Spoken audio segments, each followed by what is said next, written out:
It's Thursday, August 13th. The consequence of their trade actions, and that some of those consequences have hurt a major ally. Actions and consequences. Canada's lead trade negotiator warns U.S. officials about possible pushback with the next tariff deadline now less than a week away. All orders of government really do need to take this problem seriously and to start investing and taking immediate steps to reduce Canadians' exposure to these extreme weather events. 2 days of severe weather in June caused more than $840 million in insured losses in Saskatchewan and Manitoba. So I feel like I'm ready to go, and we'll see what happens, and yeah, I'm excited. And kicking competition heating up at Rough Rider practice. Stay with us, Saskatchewan. Your morning starts right now.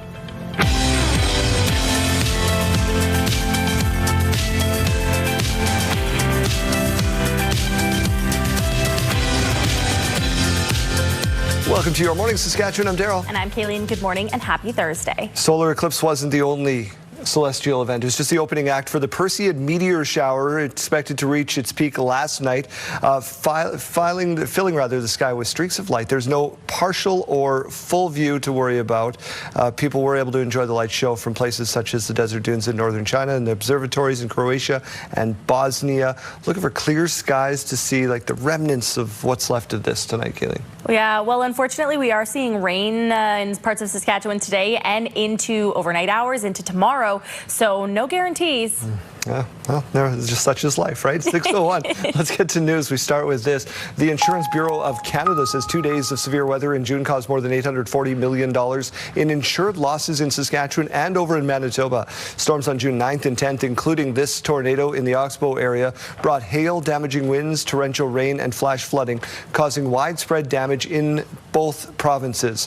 The Insurance Bureau of Canada says the storms caused more insured losses than in all of 2025, when wildfires, flash flooding, hail, and strong winds caused about $760 million in insured losses in the provinces.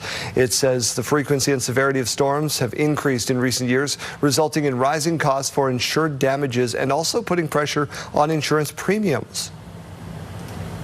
All orders of government really do need to take this problem seriously and to start investing and taking immediate steps to reduce Canadians' exposure to these extreme weather events.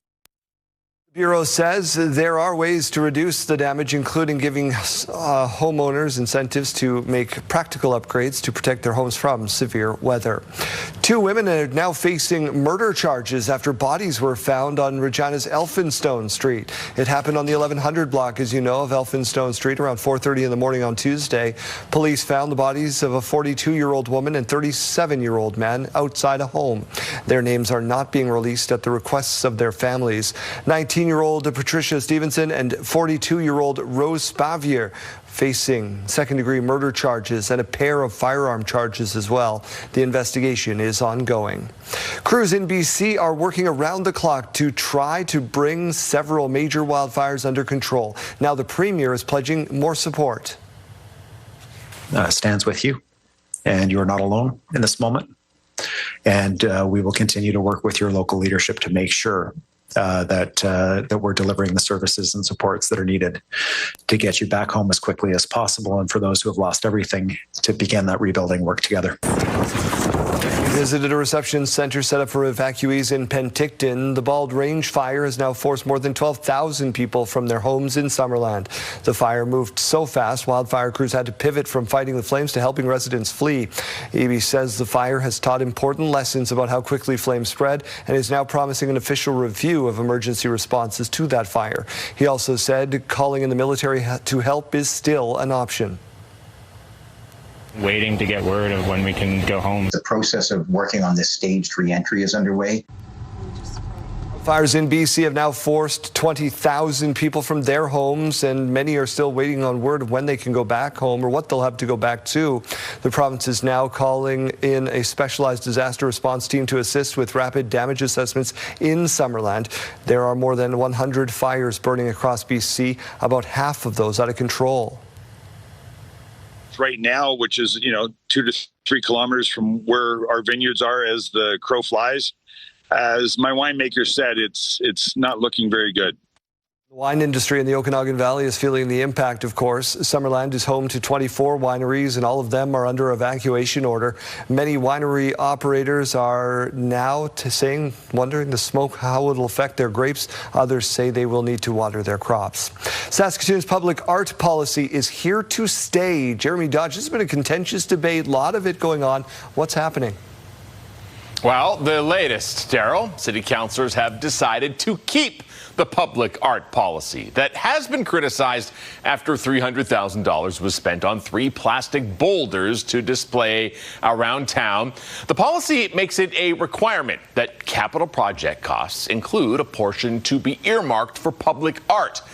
11 speakers defended the policy at City Hall yesterday, explaining why the city needs projects like this one moving forward. Some said the policy had only been used once over the last decade. One city councillor says it could be a point of contention moving forward. Don't let one controversial project define a policy that has helped shape Saskatoon's public spaces for more than a decade. We have many large, as in hundreds of millions of dollars, capital projects coming forward, and I don't want to do this again every couple of years.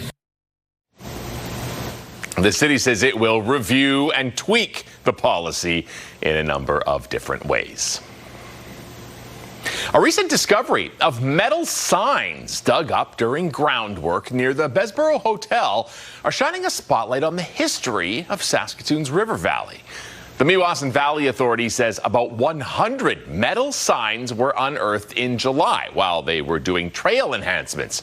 And it joins other discoveries like bison skulls, more than 2,000 years old, and the anchor of a ship that capsized in the early 1900s.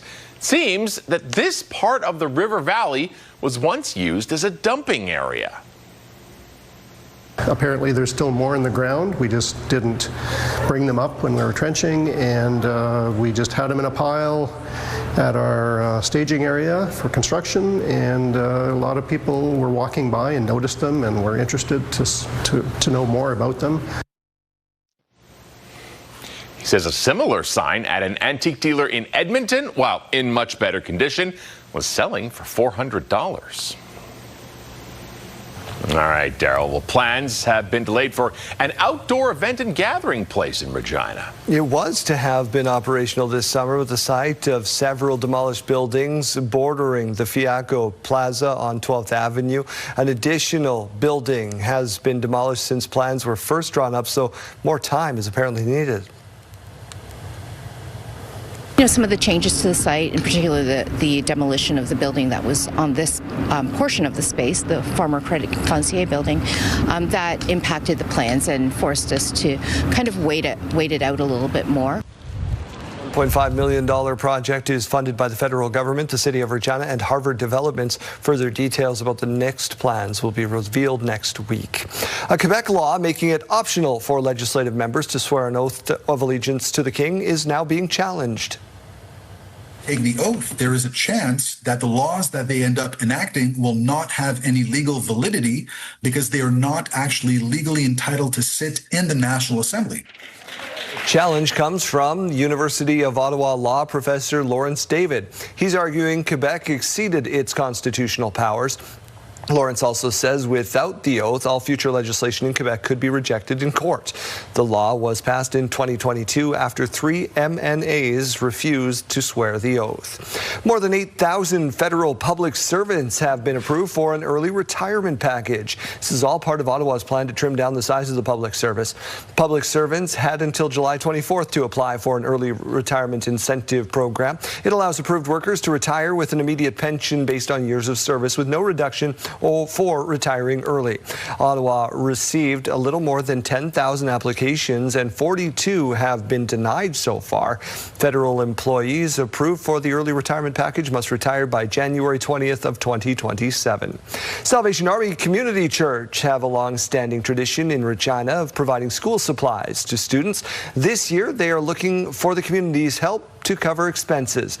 There are more than 1,300 students enrolled in the program who will be receiving supplies for the upcoming school year. Salvation Army looking for donations to help pay for the remaining costs on the order.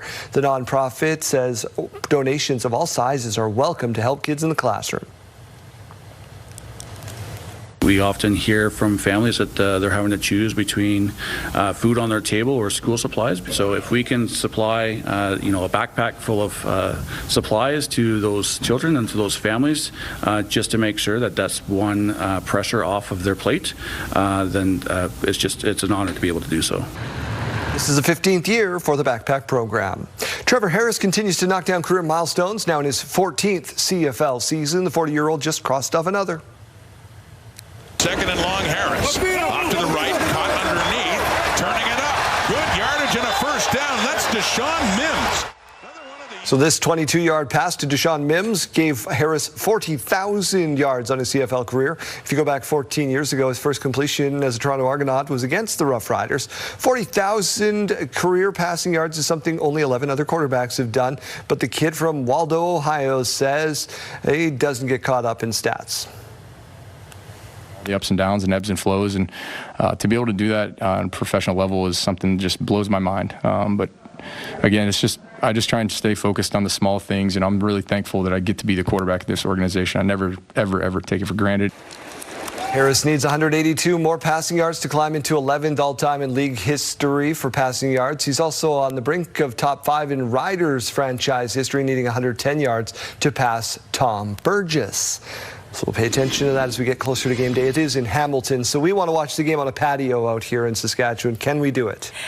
Well, we do have some rain on the way in the coming days, and I'll show you where in just a moment. Let's start with this morning view, though. It's brought to you by Stars Lottery, your ticket fund's life-saving care across Saskatchewan. We are at 12 degrees right now to wake us up in Regina. A little bit of fog in some areas, but winds are very calm to start the day. In Saskatoon, 12 degrees, winds are calm with a mix of sun and cloud.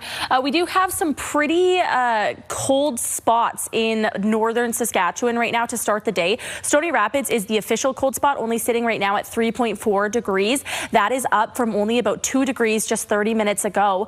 Weyburn is the Saskatchewan hotspot right now at 13.8 degrees. The Canadian cold spot is hotspot rather is in Ontario at 21.9, and the Canadian cold spot is in Nunavut at -1.3. Now here's a current look outside. So we are seeing a little bit of precipitation in some areas right around Prince Albert, just south of Swift Current as well, closer to the U.S. border. But we see a lot more rain moving in for our afternoon. So the morning is okay. It's the afternoon that's looking a little more rainy. It's into the later parts of the day as well. So right around 7 p.m., the system kind of gathers right around Swift Current and all the way up through Saskatoon. And then into those overnight hours and into tomorrow morning even, we're seeing quite a bit of thunderstorm activity down through the southeast corner of the province around Estevan and right around Saskatoon and Prince Albert as well. So be prepared for that. Into tomorrow morning, the later part of the morning, that is 10:15 a.m. Still seeing some thunderstorm activity right around Prince Albert. It starts to shift just east of Saskatoon, but the southeast corner, that system is growing and it's even expanding over into Manitoba as well. Into Friday, the later part of the day, a lot of that rain is going to be concentrating up north, but we are still seeing just a little bit between Regina and Prince Albert. Total rainfall by about 8 p.m. is only about 5 millimeters for Saskatoon and about 3 for Swift Current. But as we go to the very end of the day, the number does jump up to about 10 millimeters by the end of the day for Saskatoon and about 6 millimeters for Swift Current. Right now, we're only seeing about a 30% chance of that reaching Regina, but that chance is not impossible. It is there. 23 degrees is the high in Regina today, 22 in Estevan and Weyburn, 23 in Moose Jaw, 18 in Swift Current, 19 in the Battlefords today, 20 degrees in Prince Albert, and 23 in Yorkton. It's also worth it to mention that the winds are still going to remain fairly calm today, so that's another nice thing to see on our radar.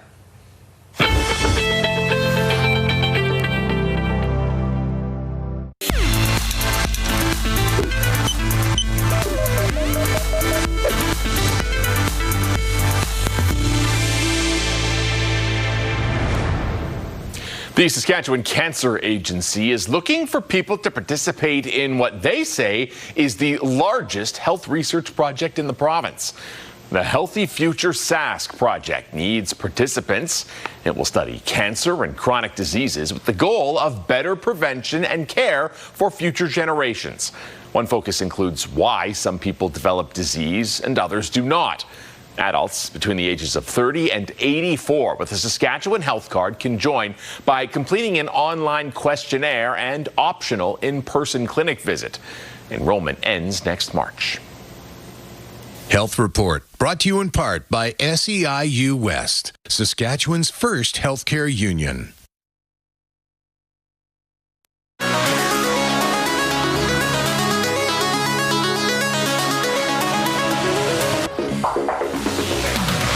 right, in case you missed it, one of the best views of yesterday's eclipse in Canada was in Newfoundland and Labrador. It's kind of mind-boggling to grasp that you're actually looking at the sun that close and it's eclipsed, and all the wonders of the universe that we don't understand. Conditions were perfect in St. John's to view that eclipse with the proper equipment, of course. People in North America only got a partial view, though. It was just about 50% in St. John's. The full view was in places like Spain and Iceland.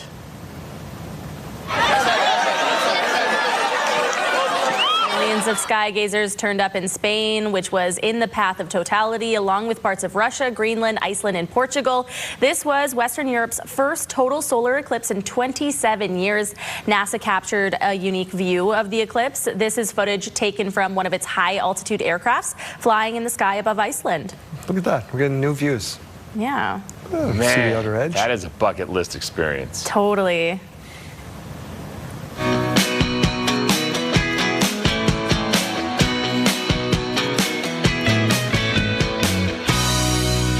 So we're asking you today a silly question. Okay. Mainly, what is the silliest thing you have ever spent money on, whether you think it was worth it or not? Just something that after you bought it, you went, that was kind of silly.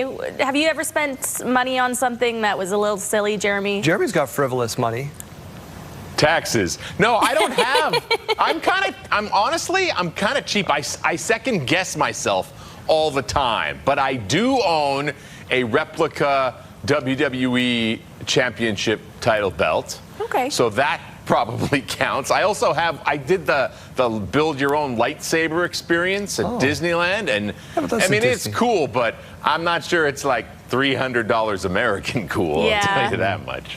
But that's what you're into, then that's different, right? For me, it was anything I bought before having a kid because I was so frivolous. I was just like, I'm just taking care of me. I can buy that drone. I can do that. Love to run down the list of things that Janelle Lippi owns that probably inspired this segment, but we want to hear from you. So text your name and your answer to 10400 or scan the QR code on your screen. We'll be back right after these words.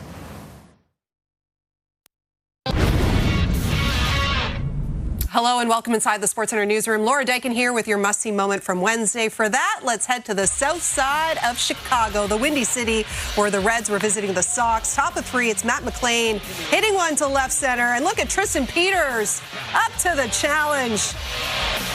He goes up and keeps this one in the ballpark. Peters Web Gem earns your must-see moment from Wednesday. Well, Thursday on TSN, Week 11 in the CFL officially kicks off as the Lions take on the Stamps. Pre-game coverage gets underway at 8:30 Eastern, 5:30 Pacific. And that does it for us here inside the SportsCenter newsroom. Have a great rest of the day.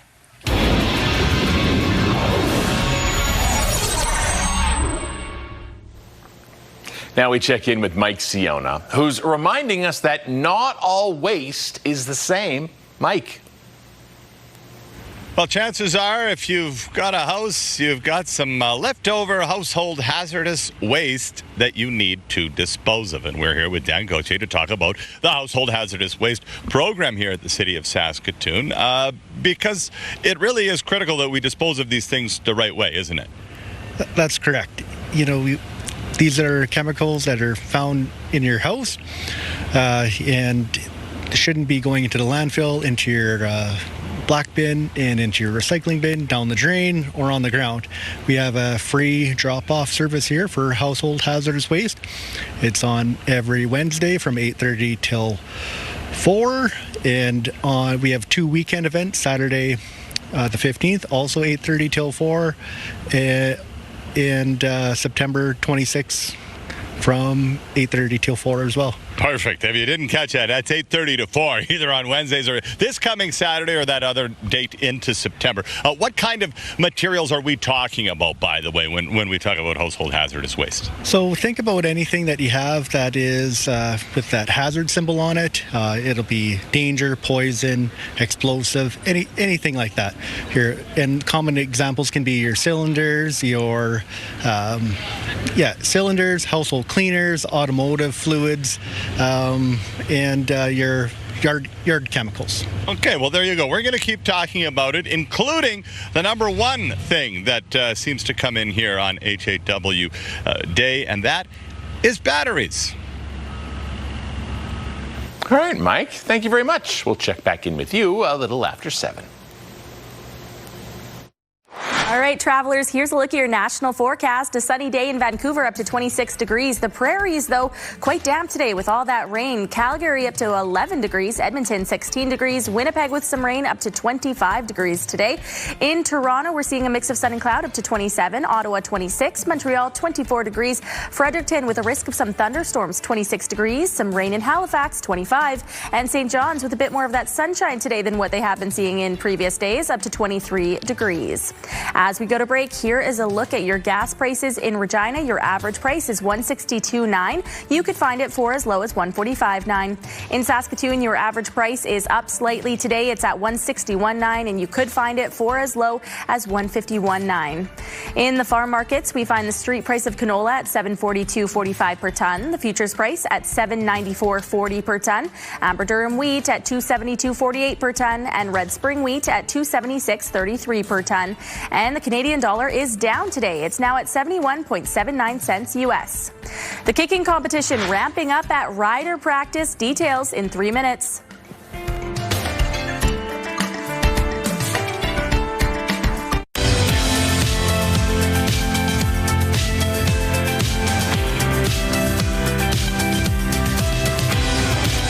Welcome back to the program. We begin with this. Trade talks heading down to the wire before new U.S. tariffs take effect next week.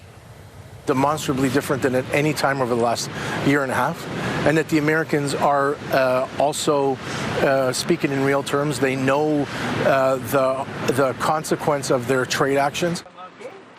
Now, CTV News has learned lead negotiator Janice Charette has warned U.S. officials about possible pushback if the Trump administration moves ahead with those 50% tariffs on hundreds of Canadian goods. Charette said Ottawa has no control over how provinces or the public may respond. An industry source told CTV News Ottawa can't push the provinces to put U.S. alcohol back on the shelves unless there is significant tariff relief. Canada's top trade officials met with top trade negotiators in the U.S. on Tuesday. No word yet if they'll meet again this week.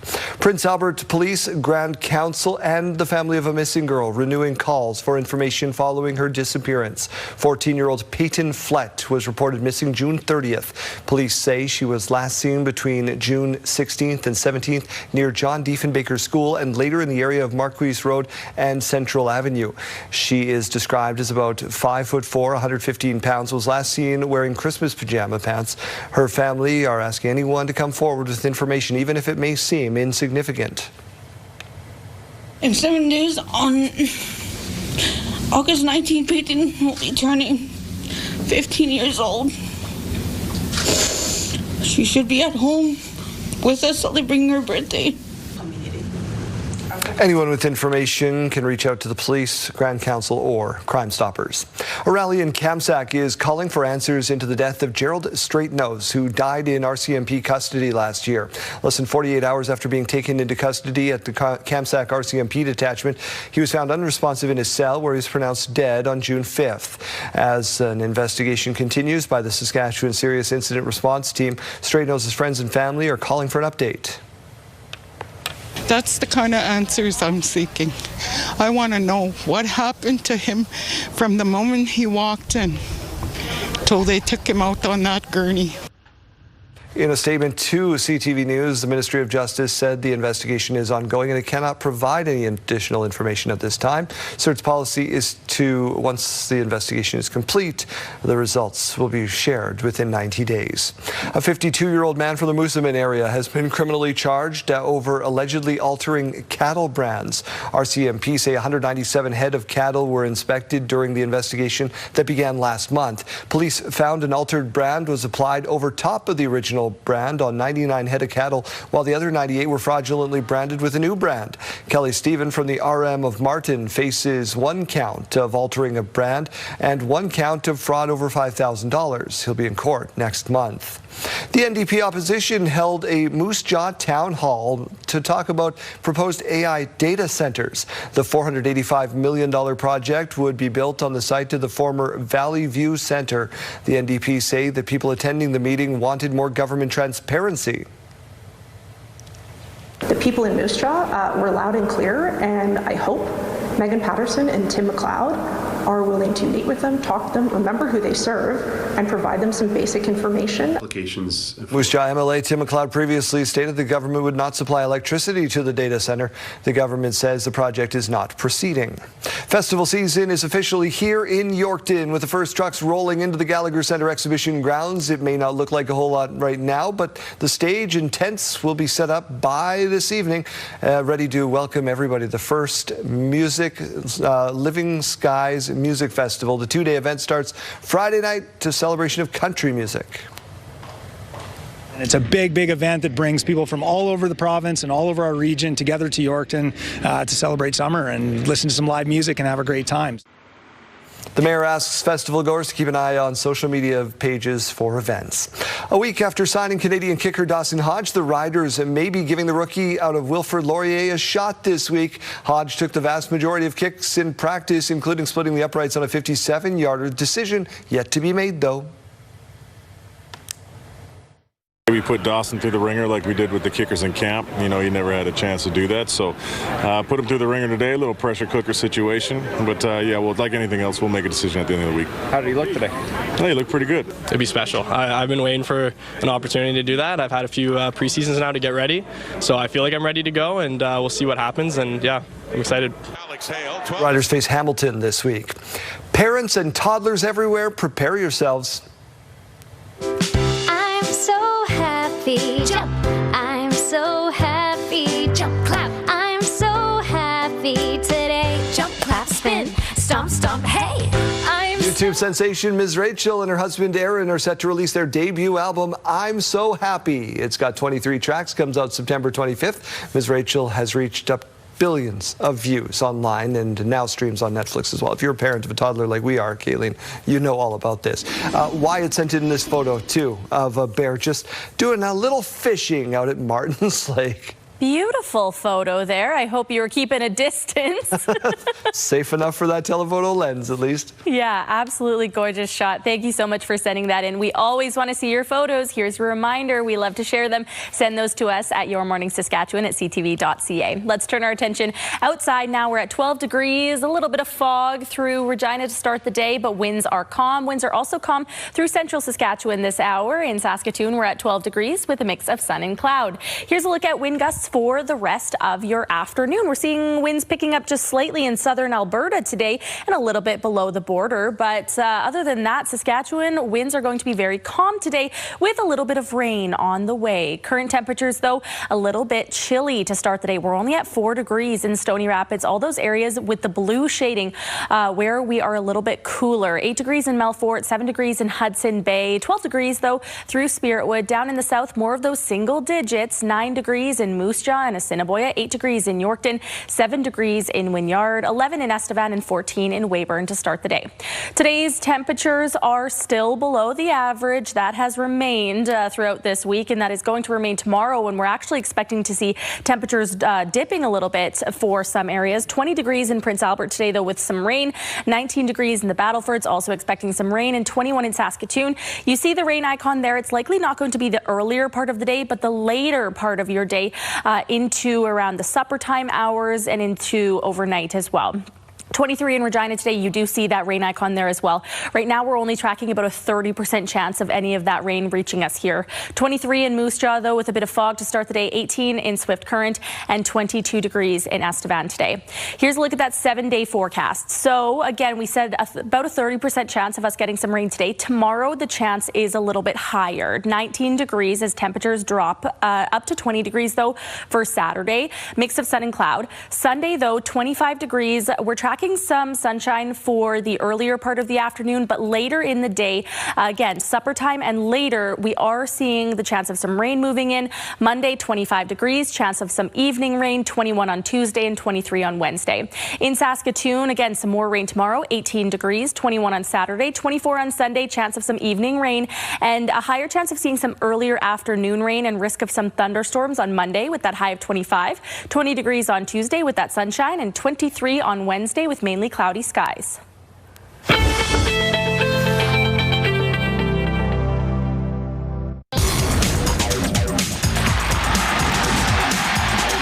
Welcome to another edition of X's and O's with Wes Cates. Riders taking on the Hamilton Tiger Cats in Steeltown this week. And Wes, a lot of the talk, of course, has been Hamilton, their play going downhill since Bo Levi Mitchell got hurt. They're going to be facing Mr. Frost at quarterback once again. Didn't look too bad against BC, but, I mean, they didn't have no running attack. It was all on his shoulders, basically. Yeah, everybody's kind of getting a crack over in Hamilton. Bo Levi went down. You know, we saw Trey Ford. He was looking okay. Then he kind of started doing too much, and they throw Harrison Frost in there, and he looked terrible in relief of Trey. But last week he looked okay.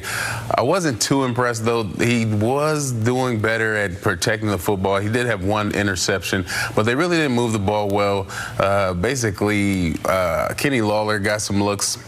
He kind of tried to get the ball to all his receivers, but they really didn't do much outside of a couple of decent plays. And then they didn't even have their run game going. So until their offense can really get to chugging along and actually look threatening, maybe have some bigger plays, I'm not too worried about what they're going to do. And then defensive-wise, I think the Riders have shown no matter who lines up at receiver, as long as that O-line is back there, you know, protecting our guy, we'll be good to go.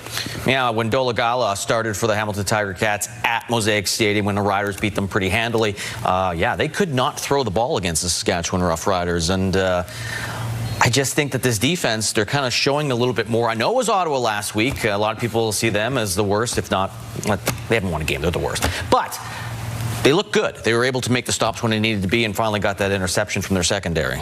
Yeah, for sure. And I think sometimes when you have injuries and you have guys moving around, it actually levels up everybody's kind of focus and just understanding of the defense or the offense because, okay, now we got guys moving around, so guys are being forced to play different positions, but they also already understand the position they were playing.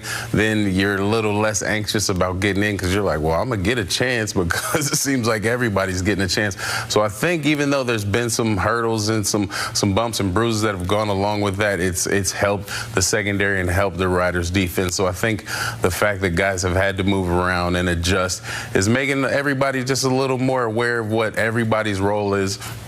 And then that's helping the defense gel and make more plays. So I'm excited about that. And Trevor Harris seems to find a way to get to 350, 400 yards every time he's out there. So, yeah, as long as they keep sprinkling in some run, you know, where they can, I feel like this Riders offense is going to put up enough points to kind of protect the defense as well. This was the defense, though, that really gave Harris trouble. He only got just over 200 yards passing against the Hamilton Tiger Cats here at Mosaic Stadium.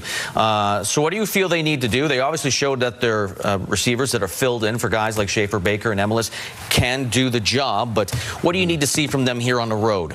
Well, I mean, Tomas Bertrand-Houdon did come in and was really efficient, as he always is. So I think more of him and Conley just to, you know, maybe have Hamilton worry about that, maybe bring some guys down into the box just to make it a little easier for Trevor Harris and his receivers. And then we did see some no huddle with Trevor and those young receivers, which I think when you can just call simple plays and get the ball to guys and not have them thinking in the huddle, too worried about what their route combinations are, I think that helps the young receivers. So as the receivers get healthy and the young ones get more acclimated to being in there, I think that the offense is just going to get better and better every week. And I think more of Trevor's not doing much against Hamilton last time was just because it was earlier in the season, just trying to get your land legs under you, so to speak. So I think they'll be fine. I think he's excited and determined to kind of put his stamp on this season and keep putting up big numbers. Well, if they win this game, they'll be 7-2, and Ottawa and Hamilton, probably considered the two worst teams in the league right now, they'll be done with them in the schedule. So it would be nice to be sitting at 7-2. We'll see what they do and get you prepped for the next game on another edition of X's and O's. X's and O's brought to you by Campion College at the University of Regina. Regina's Kramer IMAX Theater has again added showtimes for the Christopher Nolan epic The Odyssey. It's just one of 41 theaters in the world that can show the 70mm film version. Today, Janelle Lippi is there to give us a behind-the-scenes look at the presentation. Janelle? The IMAX here in Regina is an absolute treasure, and recently the Odyssey has been bringing in a ton of foot traffic. But have you ever wondered what it looks like behind the scenes, what it takes to get that movie going? We are here to show you this morning. I've got Ryan with me. Ryan, walk us through step one of getting this movie up on the screen. Sure. So it might surprise a lot of people that actually the very first thing that we do is we get our laser system up and running. And that's because it powers up all of our amplifiers for the speakers, and then it's also our backup just in case we do have a problem with the film. And so we've already done that, and we've done a quality control on the screen and on the sound system. We know that's good. And the next step is to make sure that everything's really clean. Dust is our #1 enemy in the booth, because any dust that ends up on the film you're going to see on the screen. And so we go through the whole system in the morning, all of the rollers, all of the platters. We clean everything down, and then we install these little rubber rollers. They're called PTR rollers, but they're kind of like lint rollers for the film. So they're really sticky, and as the film runs over them, it'll take off the majority of any dirt that has kind of settled. All right. Yeah, and then the next thing we do after that is we keep our print covered overnight. And so I'm going to install these PTR rollers, and then we will uncover the print, and then we'll get started on threading the film, which is our next step. All right, well, let's get those installed here. And then the print is right here, and we keep this cover on it. So I'm going to remove this as we get ready for the next step, which is threading. All right, well, we have got a couple steps under our belt. Now we are going to continue rolling. We will see you in an hour with a little bit more info and to showcase how we get this movie playing just for you. And incredible stuff, Janelle. Thank you. We look forward to seeing more throughout the show today.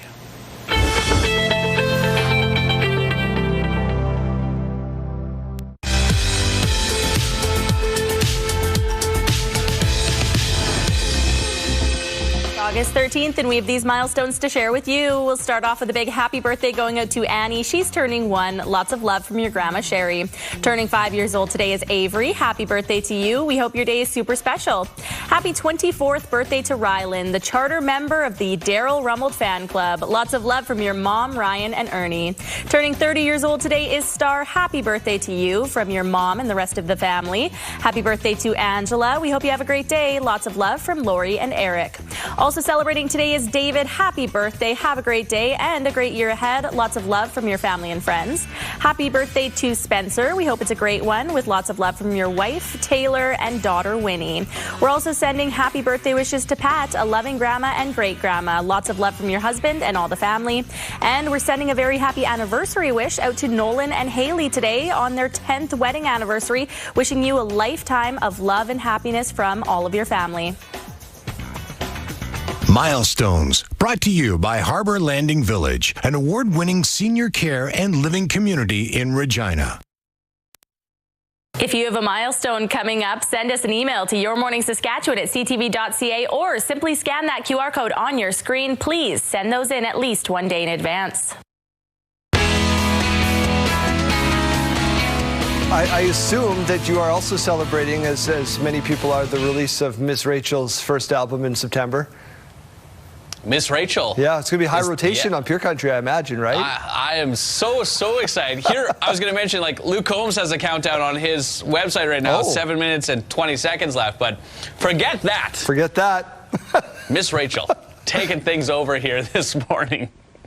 We're also going to follow Luke Combs' countdown. It looks like he's got some stadium shows on the way. Edmonton and Vancouver seem to be getting the not-so-subtle hints that the shows will be stopping there, so we'll give you the full details coming up later on this morning. We also want to hear, what is the oddest thing that you have seen at a stoplight? Because we got a text from a listener yesterday. They were at a stoplight. They looked over, and the person beside them had a lit candle, and not like a small little square one either, like a long candle that was lit and going. I feel like there had to be some kind of smell that they're trying to mask in the vehicle. I don't know. Very dangerous nonetheless. Yeah. Weirdest thing you've seen at the stoplight. Text in 54321. I look forward to some of those answers. Thanks, Chase. Thanks, Daryl.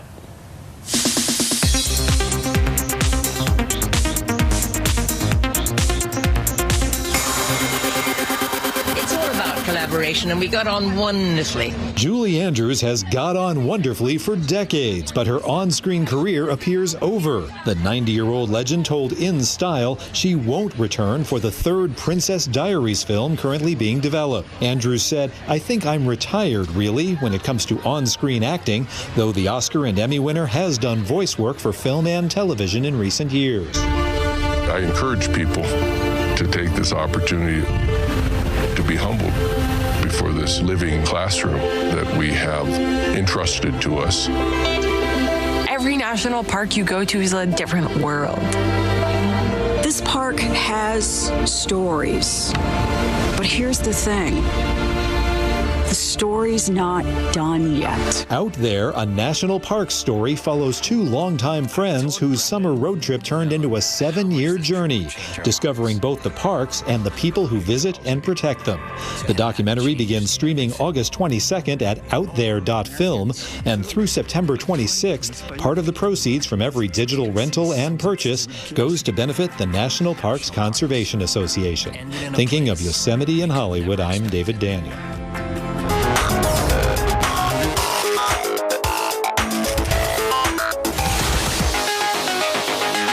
Safety first when it comes to walking your pet. I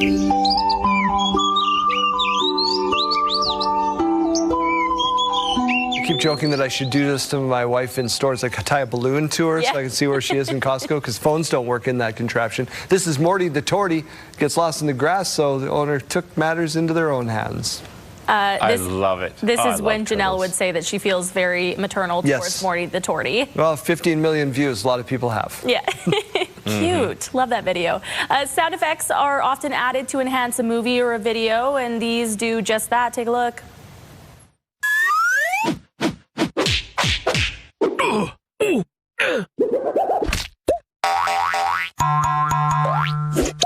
Nailed it. Yeah, Boss told him to add sound to the social media videos, didn't specify which kinds of sounds, so he got creative with it, you know? They fit. If the shoe fits, right, JD? All right. It's pretty good. Yeah. I like it. That's it for this part of the hour. We'll see you next hour. Welcome to Thursday, August 13th. Our offer to them will depend entirely on the quality and the reliability of what they offer to us. U.S. tariffs are now less than a week away. We'll have details on what trade officials are talking about at the negotiating table.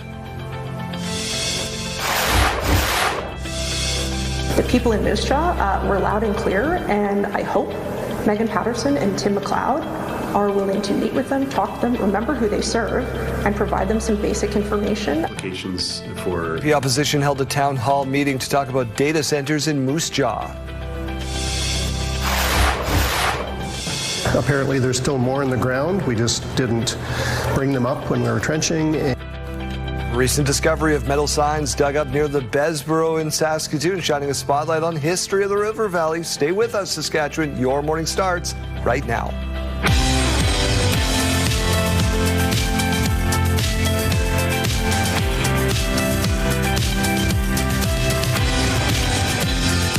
Welcome to Your Morning Saskatchewan. I'm Daryl. And I'm Kayleen. Good morning and happy Thursday. Happy birthday going out to Tony Plater, the former CEO of the Regina and District Chamber of Commerce. Your daughter is very inviting, we've discovered. Yeah. So if you're walking around in East Regina, where we live, my daughter has started doing this habit where if there's somebody walking with their kid outside, she'll bang on the window and go, "Come on in." What would either of you do if they did? Like, I don't know. We I've keep got the doors toys. locked. Come in. We keep all the doors locked, and thank goodness, because she will just go open them. Come on in. Well, at least she's social, right? Yeah. I wonder where she gets that from. Let's get to news. 7:01. We begin with this. 2 women now facing murder charges after bodies were found on Regina's Elphinstone Street. This happened on the 1100 block of Elphinstone around 4:30 in the morning Tuesday. Police found the bodies of a 42-year-old woman and 37-year-old man outside a home. Their names are not being released at the request of their families. 19-year-old Patricia Stevenson and 42-year-old Rose Sparvier are now each facing second-degree murder charges and a pair of firearm charges. The investigation is ongoing. Crews in British Columbia working around the clock on trying to bring several major wildfires under control, and now the Premier is pledging more support. Stands with you, and you are not alone in this moment. And we will continue to work with your local leadership to make sure that we're delivering the services and supports that are needed to get you back home as quickly as possible, and for those who have lost everything to begin that rebuilding work together. David Eby visited a reception center set up for evacuees in Penticton. The Bald Range fire has now forced more than 12,000 people from their homes in Summerland. The fire moved so fast that wildfire crews had to pivot from fighting the flames to helping people flee. The SPSA here in Saskatchewan has donated more than 2,000 lengths of hose to help in that firefight. A series of severe storms has caused significant damage across the province this summer. You know that. And as CTV Stacey Hine tells us, the cost of doing business for insurance companies has reached records. From tornadoes tearing through rural areas to flooding washing out roads and strong winds downing trees and power lines, severe weather has left a trail of damage across Saskatchewan this summer. One Saskatoon contractor has been busy cleaning up the aftermath, with an uptick in storm-related calls, especially around Prince Albert. We had an increase in storms early spring, the melt-off, high melt-off, and then a big storm surge that they had in June that had a lot of claims come in that region. The rising demand for storm repairs comes as insured losses from severe weather continue to climb, according to the Insurance Bureau of Canada. This is part of an increasing trend of losses in the prairies, in Manitoba and Saskatchewan specifically. The Insurance Bureau says storms on June 9th and 10th, including this tornado in the Oxbow area, caused $840 million in insured losses in Saskatchewan and Manitoba. The organization says that's more than all of the insured losses in the two provinces in 2025, when storms and wildfires caused about $760 million in insured damage. This event in June does represent a significant increase for the year. Given that we're still only 8 months into the year, there is still time for other events as well, unfortunately. Even if you're not directly affected by these storms, the Insurance Bureau says the increase in losses can put pressure on insurance premiums. It's calling for immediate action to help reduce the impact of future storms. All orders of government really do need to take this problem seriously and to start investing and taking immediate steps to reduce Canadians' exposure to these extreme weather events. The organization says the goal is to help communities better prepare and withstand extreme weather. Stacey Hine, CTV News, Saskatoon. Saskatoon's public art policy is here to stay. Jeremy Dodge, this all follows that big rock debate. What's happening now? Well, Darryl, city councillors have decided to keep the public art policy that has been criticized after $300,000 was spent on 3 plastic boulders to display around town. The policy makes it a requirement that capital project costs include a portion to be earmarked for public art. Now, 11 speakers defended the policy at City Hall yesterday, explaining why the city needs projects like this. Some said the policy had only been used once over the last decade. One city councillor says it could be a point of contention, though, moving forward. Don't let one controversial project define a policy that has helped shape Saskatoon's public spaces for more than a decade. We have many large, as in hundreds of millions of dollars, capital projects coming forward, and I don't want to do this again every couple of years. The city says it will review and tweak the policy in a number of different ways. A recent discovery of metal signs dug up during groundwork near the Bessborough Hotel are shining a spotlight on the history of Saskatoon's river valley. The Meewasin Valley Authority says about 100 metal signs were unearthed in July while they were doing trail enhancements. It joins other discoveries like bison skulls, more than 2,000 years old, and the anchor of a ship that capsized in the early 1900s. It seems this part of the river valley was once used as a dumping area. Apparently there's still more in the ground. We just didn't bring them up when we were trenching, and we just had them in a pile at our staging area for construction, and a lot of people were walking by and noticed them and were interested to know more about them. He says a similar sign at an antique dealer in Edmonton, while in much better condition, was selling for $400. All right, Daryl. Stars Air Ambulance touched down in Warman twice in one day. That's right. The department says 2 separate cardiac arrest calls came in Tuesday afternoon, about 2 hours apart. In both cases, Medivy arrived and called for assistance from Stars. The chopper landed at the intersection of Miller Street and Casper Crescent, as well as on Clubhouse Boulevard East. Medivy also told CTV News that construction on Wanuskewin Road did not impact ground ambulance response in the area. More than 8,000 federal public servants have been approved for early retirement. This is all part of Ottawa's plan, you'll remember, to trim down the size of the public service. Public servants had until the 24th of July to apply for an early retirement incentive program, allowing workers to retire with an immediate pension based on years of service, no reduction for early retirement. Now, Ottawa received a little more than 10,000 applications. 42 were denied. Employees federally approved for the retirement package must retire by January 20th of 2027. Now over to the U.S., where 2 police officers on a manhunt narrowly missed being struck by lightning. You heard that right, struck by lightning. This is the body cam video showing 2 officers on the ground in South Dakota as the storm rolls in. They were speaking to each other about a suspect with a bolt of lightning. You see it right there between, keep looking at your screen, where they were standing. Now, the officers were not injured. Hold on for just, there it is. Oh my goodness. Buy a lottery ticket. Flights are being halted at Sicily's Catena Airport this morning because of this.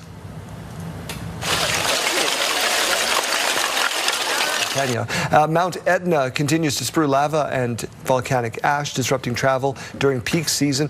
Mount Etna is the tallest active volcano in Europe and Italy's highest peak south of the Alps. Trevor Harris continues to knock down career milestones, just crossed another off. Second and long, Harris. Off to the right, caught underneath, turning it up. Good yardage and a first down. That's Deshaun Mims. 40-year-old with a 22-yard pass to Deshaun Mims, giving him 40,000 CFL passing yards. That gets him up. 11 other quarterbacks have done this. It's an incredible milestone. He doesn't get caught up in stats, though, he says. And all the ups and downs and ebbs and flows. And to be able to do that on a professional level is something that just blows my mind. But again, I just try and stay focused on the small things, and I'm really thankful that I get to be the quarterback of this organization. I never, ever take it for granted. 182 yards more, by the way, and he'll climb into 11th all-time in passing yards for the Riders. That'll get him to pass Tom Burgess. Let's get over to the forecast. The Riders play Hamilton, by the way, this week. Keelan, what are we seeing out there? Well, we are seeing a mix of sun and cloud in most places to start the day. It's a little bit later on that we are expecting to be seeing some more rain moving in. This morning view is brought to you by Stars Lottery, your ticket fund's life-saving care across Saskatchewan. A few different areas kind of battling it out right now to be Saskatchewan's hotspot. Regina is in the running along with Saskatoon, 13 degrees. It comes down to decimal points. Weyburn is currently at 13.8 degrees, so Weyburn is still wearing that crown for being our hotspot technically.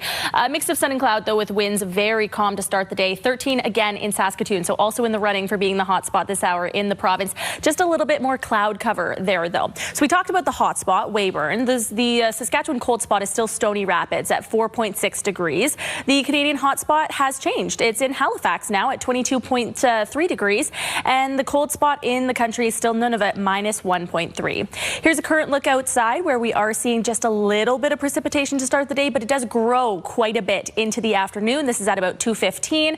We do see some thunderstorm activity right around Prince Albert. Chance of Saskatoon seeing some of that as well. Then we see the larger system passing right by Swift Current. Again, a large amount of that system is showing those yellow and orange colors, indicating the possibility of some thunderstorms. It does track right through Saskatoon and Prince Albert throughout the evening and overnight hours. We're also seeing quite a bit of that system just on that border with the United States, impacting areas right around Weyburn and Estevan as well. Into Friday about 10:45 a.m., still seeing a large part of that system hovering right around Estevan. Regina also seeing some rain tomorrow in areas just east of Saskatoon and Prince Albert into the Friday evening. Now, these numbers have been fluctuating. So Saskatoon only expecting now to see about 1 millimeter by 8:30 p.m., 1 millimeter by that time for Swift Current as well, and about 2 millimeters expected for Prince Albert. But it is by about 12:30, so just past midnight, when those numbers do jump up right around Saskatoon to about 12 millimeters of rain. So again, a lot of that rain is going to be coming in the later part of your day, in your evening and overnight hours. In terms of temperatures, still below that average. That's no surprise. We're also seeing the temperatures drop tomorrow even more. For today, though, 20 degrees in Prince Albert today, 20 degrees in the Battlefords, 21 in Saskatoon, 23 in Yorkton and Regina, 22 in Weyburn and Estevan, 23 in Moose Jaw, and 18 degrees today in Swift Current.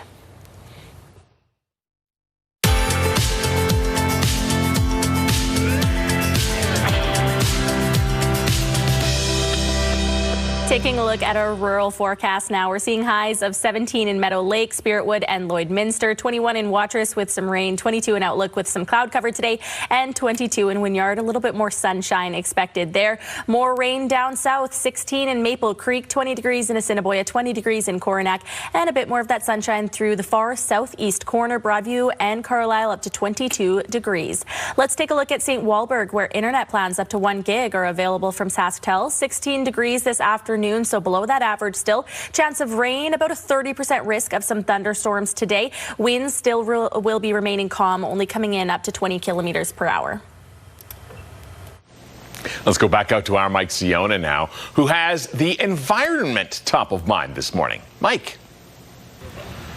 Well, we're hanging out this morning at the Material Recovery Center ahead of Household Hazardous Waste Collection Day, one of two special Saturday events, and it's this Saturday with Dan Gauthier of the City of Saskatoon. And we've got all sorts of different items here. What is accepted for household hazardous waste at this location? So your normal household chemicals can be accepted here at the Household Hazardous Waste Day. So think about anything that has one of those hazard symbols on it: poison, explosive, caution, all those different types of things. And common items can be your household cleaners, some automotive fluids, your yard chemicals, things like that. And if you are unsure, you can always check the city's website, the Household Hazardous Waste page, or the Waste Wizard app will be able to guide you to how to dispose of these products. Yeah, no doubt. And there's stuff in some of these bins, not that we were snooping, but we had a little peek in there. Any aerosol is accepted here. And now we talked earlier, and I know that batteries are very much one of the most commonly dropped off things at household hazardous waste, but you don't have to wait until an HHW day, do you? Batteries are accepted here 7 days a week, and you can drop them off at any time, and our staff will accept them. Perfect. And then we've also got a ton of paint cans here, and same thing. Yes, bring them on Household Hazardous Waste Day, but also you don't have to wait. Yeah, paint can also be dropped off at Sarcan locations on any day, and they accept that material there. Perfect. Well, there you go. A little more information on how to properly deal with your leftover waste, the hazardous stuff. And of course, you can check out saskatoon.ca/hazardous waste for all the details on the drop-off dates, including the one coming up on Saturday. All right, Mike, I have some leftover deck stains, so thank you for the info. We'll see you again in about an hour. Hello and welcome inside the SportsCenter newsroom. Laura Dykin here with your must-see moment from Wednesday. For that, let's head to the south side of Chicago, the Windy City, where the Reds were visiting the Sox. Top of three, it's Matt McLean hitting one to left center. And look at Tristan Peters up to the challenge. He goes up and keeps this one in the ballpark. Peter's Web Gem earns your must-see moment from Wednesday. Well, Thursday on TSN, Week 11 in the CFL officially kicks off as the Lions take on the Stamps. Pre-game coverage gets underway at 8:30 Eastern, 5:30 Pacific. And that does it for us here inside the SportsCenter newsroom. Have a great rest of the day.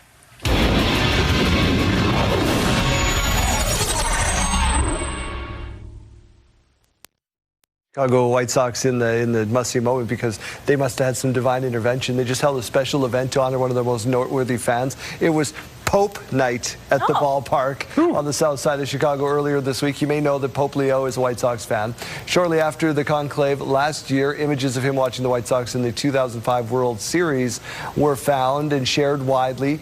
Unfortunately for the Pope and his fellow Chicago White Sox fans, the Reds did end up winning the game, but they had these hats that they sold. They had shirts, all that kind of stuff honoring the Pope. You know, there's a theme for everything, I guess. There is. I don't know if I feel right about buying that hat. Is that sacrilege? Is this blasphemous? Not if the Pope's behind it, I guess. I guess, I suppose.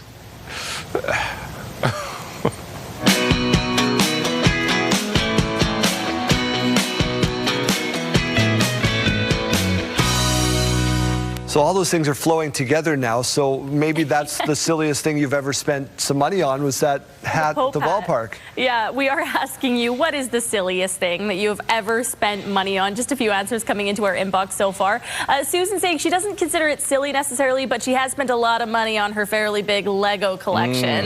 We potty trained Mateo with Hot Wheels cars. We have a lot of Hot Wheels cars. Yeah. Every time he went. Debbie saying the silliest thing I ever bought was one of those sea monkey kits advertised on the back of a comic book in the 60s. Our allowance wasn't huge, but I thought it was so worth it. Watched that jar for days, saw little bits floating around, but they did not look like the advertisement. Jeremy, do you remember when eBay was selling at one point air guitars and people were actually buying them and they came with certificates of authenticity?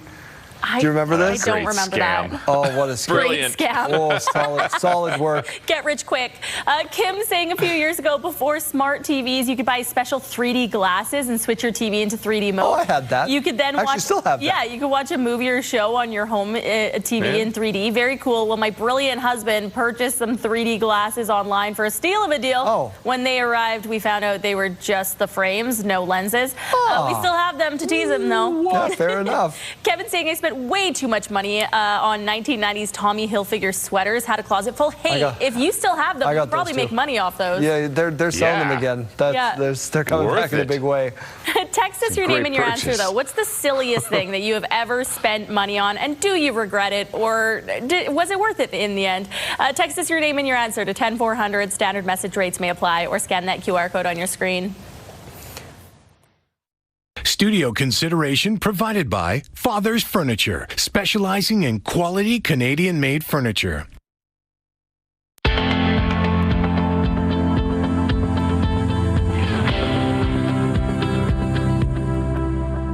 For your morning mystery, producers didn't even tell us the category today. So your guess is as good as ours. Yeah, we're flying blind here. Clue number one.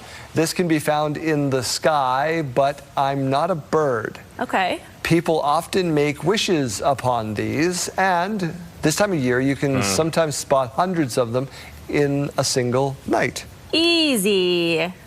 Okay. Let's hope this isn't some sort of trick. I must say, maybe I should have been a teacher. I got a good penmanship. Shooting stars. Yes, you're so impressive, Daryl. Thank you. As I was fishing for a compliment, I got one. You got meteor, we got shooting star. What is the answer here? The answer is both. Both. A meteor or a shooting star. Yesterday was the perfect day to see meteor shower time. Exactly. Yesterday was the height of it. You can probably still see a little bit more today. That was today's morning mystery.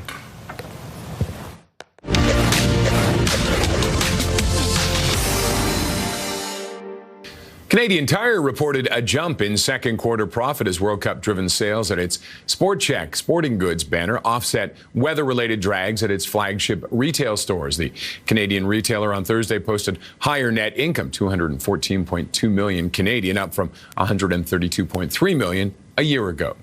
Data released this week shows insolvencies in Canada are floating around levels not seen since the global financial crisis. The Office of the Superintendent of Bankruptcies released new figures on Monday, showing more than 13,000 insolvencies were filed in June, up 5.7% compared to May and 11.5% compared to a year ago. Oil prices dropping today amid growing expectations of a decline in global oil demand this year, given the lack of progress in the reopening of the Strait of Hormuz. The U.S.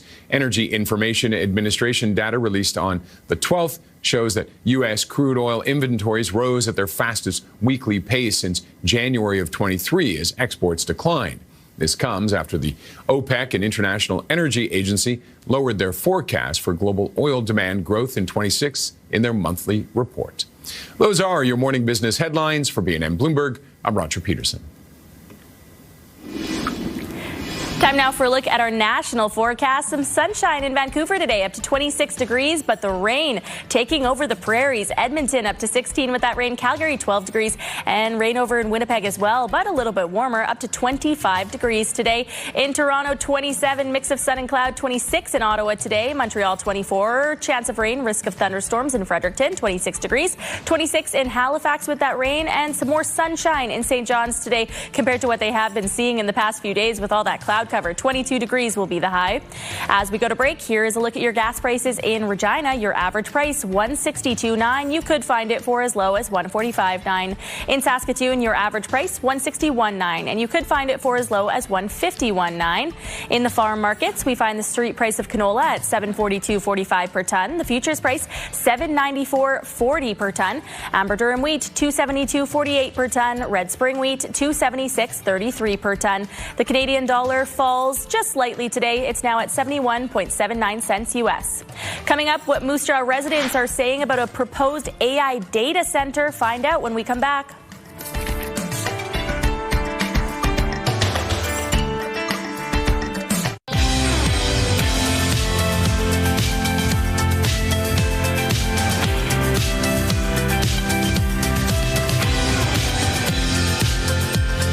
Good morning, bonjour. Welcome to your morning. It is 7:30. Canada's top trade negotiators remain in Washington as President Trump's next tariff deadline rapidly approaches. CTV News has learned that Canada's chief trade negotiator, Janice Charette, has warned U.S. trade representatives that federal officials won't be able to control the reactions of the public or premiers if the U.S. goes ahead with its threatened 50% tariffs on a wide range of Canadian goods. CTV News has also learned that Canadian and American trade reps are aiming to present the layout of a trade deal to the president before that August 19th deadline. 6 months after the mass shooting in Tumbler Ridge, BC, which left 8 victims dead, plus the shooter, we have new details to share this morning. CTV News and a consortium of media outlets have gone to court to fight for more information about the case.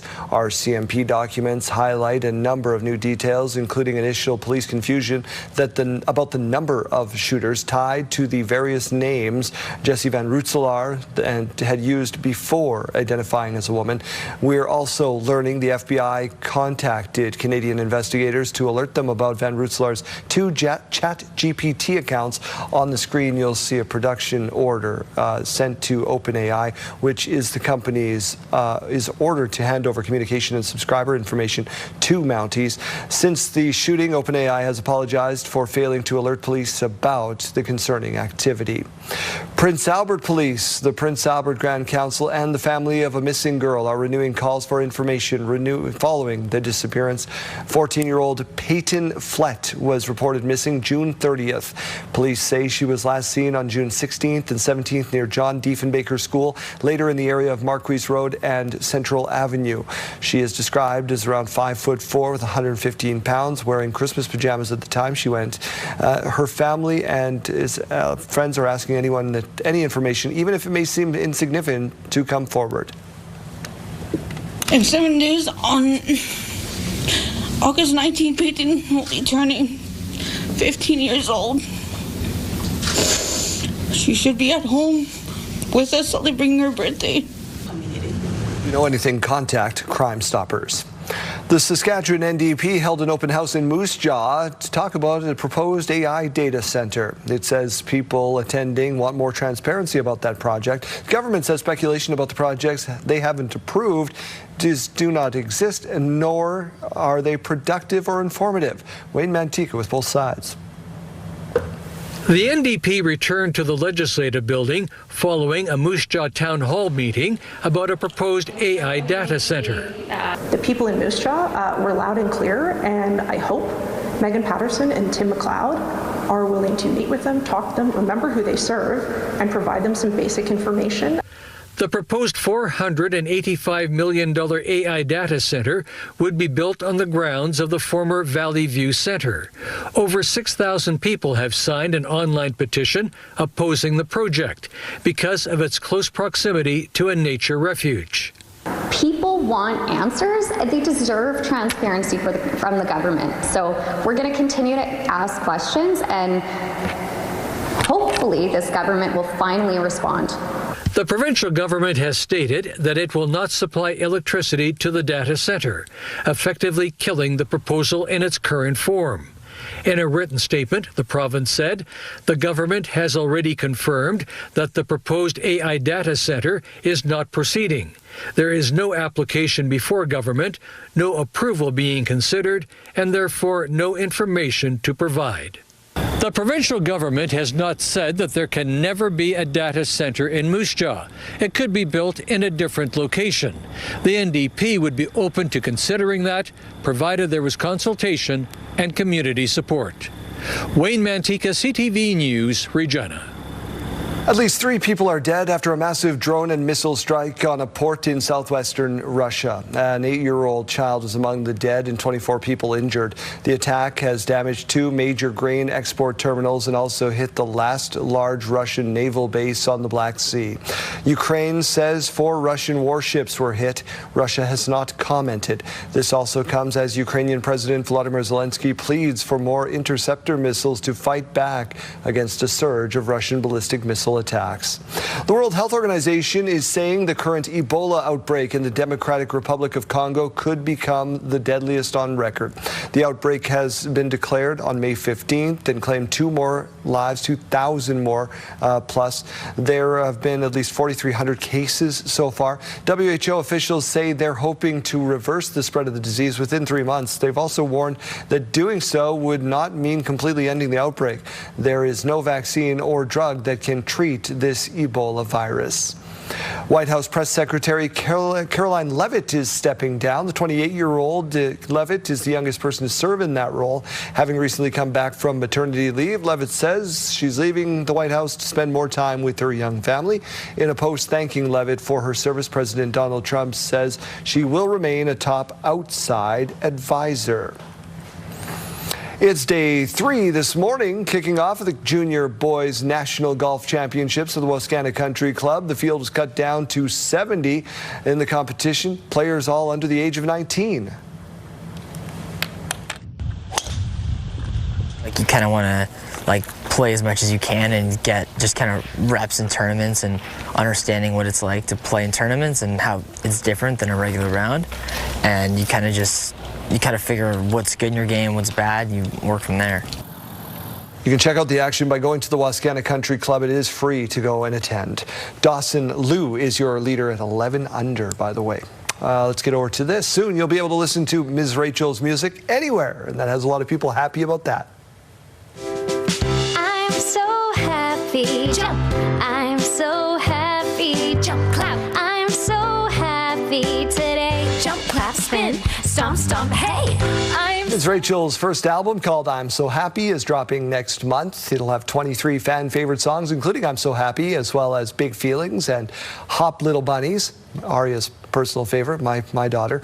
You can pre-order and pre-save the album ahead of its official release on September 25th. We both lived through this album on repeat. Dan sent us in this picture from Handel, Saskatchewan. Nice shot. A nice action shot at that. Beautiful. No doubt. What's going on in the forecast today? Well, temperatures are going up rather slowly this morning. It's been a cooler start to the day, especially up north. Stony Rapids remains to be our cold spot, currently sitting around 6 degrees. In Regina, we're at 13 degrees, still not quite that hot spot. That's still Weyburn. Winds coming in at 6 kilometers per hour with that mix of sun and cloud. A bit more of that cloud cover through Saskatoon. Also at 13 degrees, winds are calm to start the day and also to finish the day, because take a look at this map. Winds not really picking up all throughout the day today. We've had quite a few days in a row with low wind speeds. They should be picking up in the weekend, but for now we're just enjoying these very calm conditions. Current temperatures, though, we mentioned Stony Rapids as our cold spot, but La Ronge is at 13, 12 degrees in South End and Nipawin, 10 degrees in Melfort and Hudson Bay. In the south, Weyburn still the hot spot at 14 degrees right now, 12 degrees in Moose Jaw, though, 12 in Swift Current, 11 degrees in Kindersley and in the Battlefords. Into the afternoon hours, still continuing to see temperatures below that average, and they're actually going to be going down for a lot of places in central and southern Saskatchewan tomorrow. But 18 degrees in Swift Current today, 23 in Moose Jaw, 23 in Regina, 22 in Weyburn and Estevan, 23 in Yorkton, 21 for Saskatoon today, and 20 degrees in Prince Albert and the Battlefords. You also see quite a bit of that rain on your screen. For parts of central Saskatchewan, it's mainly going to be in the later parts of the afternoon and into those overnight hours. So the early part of the day, you still could enjoy some time outside before that rain hits. 7-day forecast in Regina now. As I mentioned, temperatures are dropping tomorrow to even farther below that average. Again, to keep this into perspective, the average is about 26 degrees. So we're not seeing any numbers in the 7-day forecast surpassing that average. Some days get pretty close. Sunday up to 25 degrees, Monday up to 25 degrees.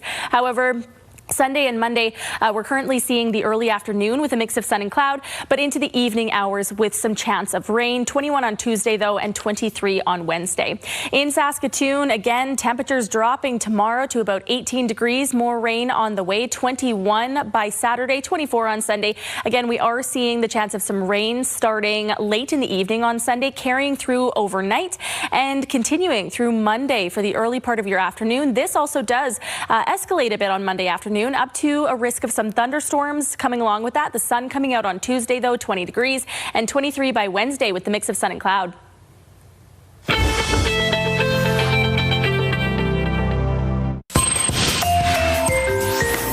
Here's what's happening in our community. Miracle Treat Day is on August 13th. Visit any Dairy Queen in Regina.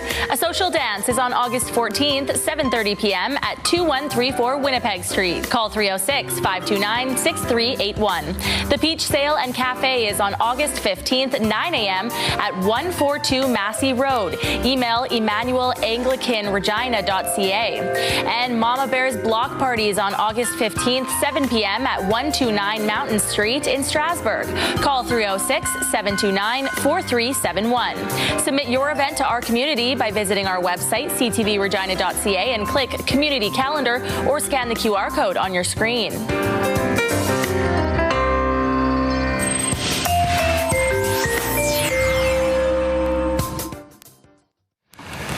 Praise in the Park is coming back to the Queen City. Lori Garczynski is part of the organizing committee and in studio with us this morning. Thank you so much for doing this. Yeah, thanks very much for having me. Remind everybody, as we do every year, what Praise in the Park is all about. Sure. Praise in the Park is a non-denominational event where we ask people through the city to come and do some praise and worship in Wascana Park at the Wascana Bandstand. How did this all get started? You know, it was probably more than a decade ago already that there were some folks involved in getting this started, really looking at bringing people across a whole bunch of different denominations together for a common good. And, you know, when you think of what's happening in the world today, a little love and a little peace would be awesome nice. How about the reaction from people who are just maybe walking by the area when this event is going on? You've drawn a lot of people in from that. We have. You know what? We've got children's fairs, we've got music, we've got speakers. And so as people are walking by in the park, or sometimes they're at the museum, they come across the field and spend the day with us. Tell us about some of those speakers. Some of those speakers. So we've got James Gustafson, who is doing some speaking this year. All of the speakers are talking really just about how God has worked in their lives. Graham Becky, we've got Nicole Frank, and Pastor Ryan Thiessen. And children's events you mentioned as well. We do. We've got Wild Magic Fun Games is helping with face painting, helping with some balloon art, and then we've got the Big Bouncy House, of course. Of course, that's a big draw for any children's. Yeah, I know it very well. What do you say to people that think maybe we shouldn't be doing things like this in the park? We've had a lot of conversation around the mosque downtown. We have, and you know what? I think again, this is an opportunity for people to come together and share. I think a little peace and a little hope in our world would be a good thing, and this is one opportunity through music, through worship. We have a ministry fair. There's 10 tents of different organizations that are come, and it's worth a shot. Is that what you want people to take away from it? Just peace and love and 100%. And that, you know what, maybe there is somebody bigger than us that has a bigger plan. Remind us the dates, the times, all those fun things that we need to know, because it is a free event, which is scientifically the best price. Correct, 100%. That's right. So it is this Saturday, the 15th of August. We start at noon. We will go till about 8 o'clock in the evening. Lunch is provided, dinner is provided, an opportunity, a canteen that is full of cookies and chips and stuff, thanks to all our sponsors. That's a long day. Before we let you go, shout out to the volunteers.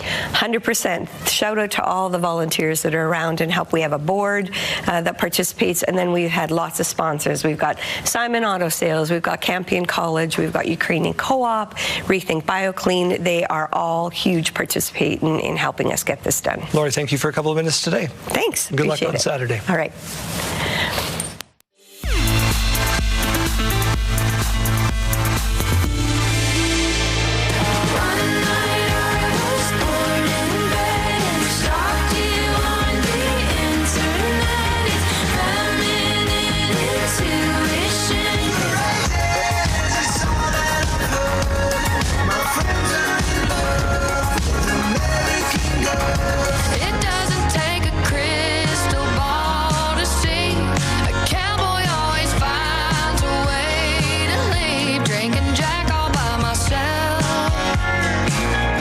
Choosing Texas, I can tell.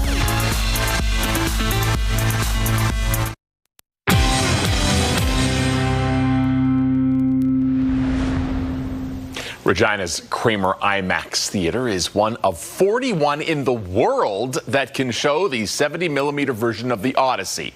So let's go back down to Janelle Lippi with a behind-the-scenes look. Janelle. Good morning. I am coming to you back from the IMAX here in Regina. All morning we have been getting a step-by-step look at how these films hit the screen, and I've got Ryan back with me. Ryan, we've got a ton of film behind us here.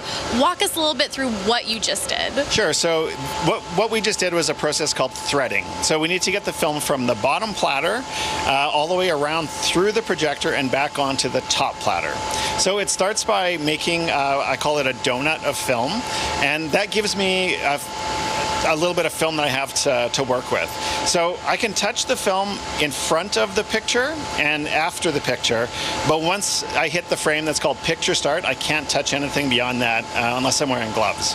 So that donut gives me film to hold on to while I pull it through. So essentially, I'm pulling it through all of the rollers around to the front of the projector, and then I'm aligning it with all of the gears and making sure that it goes through all the correct pulleys on the front of the projector. And then I'll bring it back onto that top platter and I wrap it around the ring. So a lot of people ask if we have to rewind the movie after we're done, and we don't. That's because we pull the film from the middle of the platter and we stack it onto the middle of the platter. And the device that I'm standing in front of is called a quick turn reel unit, because there was a time when you had to rewind them, but we don't have to do that anymore. All right, this was a really, really neat process to see. Now, of course, you've got camera operator Ashley and I here kind of, getting in the way a little bit, but on average, Ryan, how long would this usually take you? Well, if you're really good at doing this, you can probably do it in 10 minutes or so. It takes me about 25 minutes, so I take a lot of extra steps and I check my work a bunch of extra times. All right, well, thank you so much, Ryan. Once again, we are down at the IMAX. We'll be back in one more hour. We've got some final steps to show you before that film hits the screen. Thank you, Janelle. What an incredible process. Looking forward to seeing more next hour.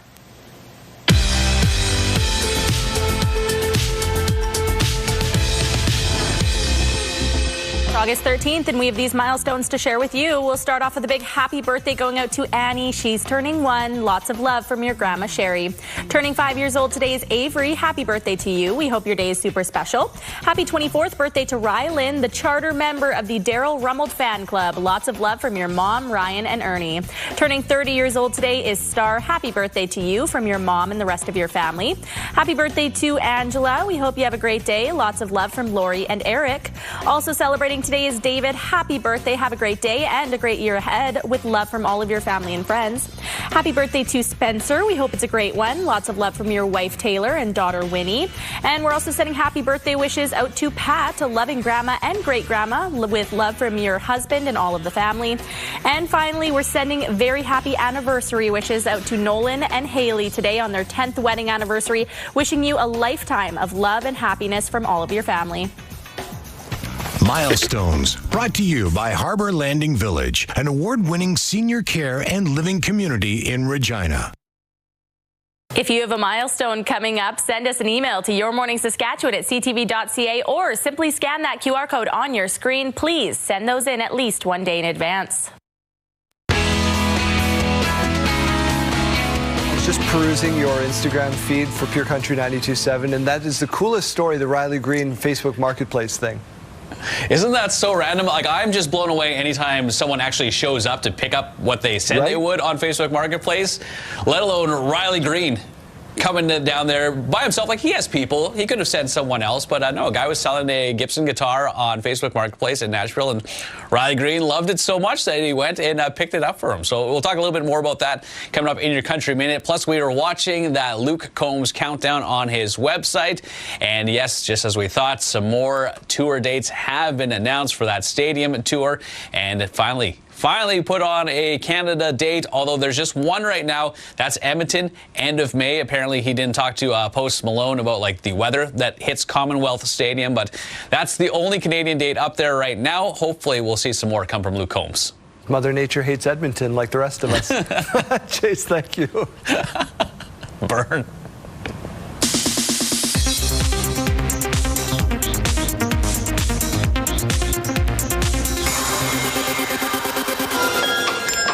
I'd like a bar of chocolate, please. A scrumdiddlyumptious cast has been announced for the Netflix animated film Charlie vs. the Chocolate Factory. The movie is set years after the events of Willy Wonka and the Chocolate Factory. Joining previously announced actors Kit Connor and Taika Waititi are the voices of Kate Winslet and Helena Bonham Carter. Charlie vs. the Chocolate Factory rolls into theaters in November. We are older now, but also younger than we'll ever be. Adults is coming back for a second season. The comedy about a group of friends in their 20s coming of age in New York City will feature guests including Gaten Matarazzo, Jake Shane, and Isaac Powell. Adults premieres on FX and Hulu on August 27th. Disney is the parent company of FX, Hulu, and ABC News. It was the best of times. It was the worst of times. MGM Plus has released the first trailer of their new series adaptation of Charles Dickens' A Tale of Two Cities. The new series, starring Kit Harington, comes to the streamer on September 6th. And happy birthday to Avenger star Sebastian Stan, who turns 44 today. That's what's happening in Hollywood. Jacqueline Lee, ABC News.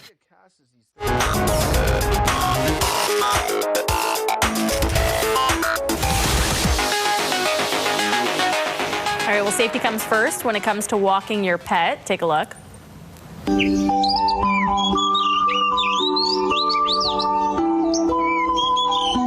Morty the Tortie gets lost walking out in the grass, so his owner just ties a pipe cleaner around him so he can be seen while he's out and about. How sweet is this? Don't want the turtle to get away. It's responsible pet ownership right there. It's also just so cute. They'll find 3 other turtles and they'll form a ninja clan. Danger. Danger. Save the world. 15 million views on that one. Taylor Swift has inspired a lot of people with their music, no matter the age.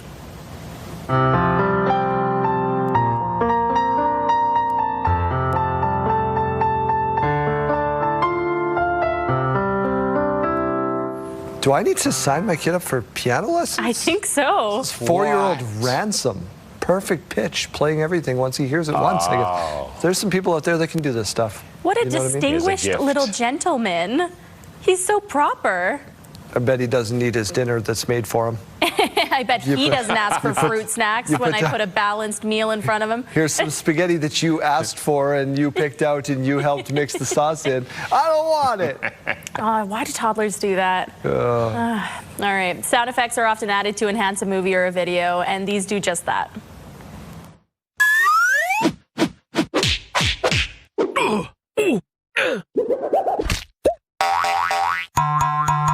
It's the perfect example of instructions unclear. My boss told me to add sound to the videos. He didn't tell me what sound to add, so I did my own thing. And it worked, right, JD? Yeah, I kind of like it. Kind of like it. We'll let those sounds take us right on into the commercial break. We'll have your headlines in just a moment.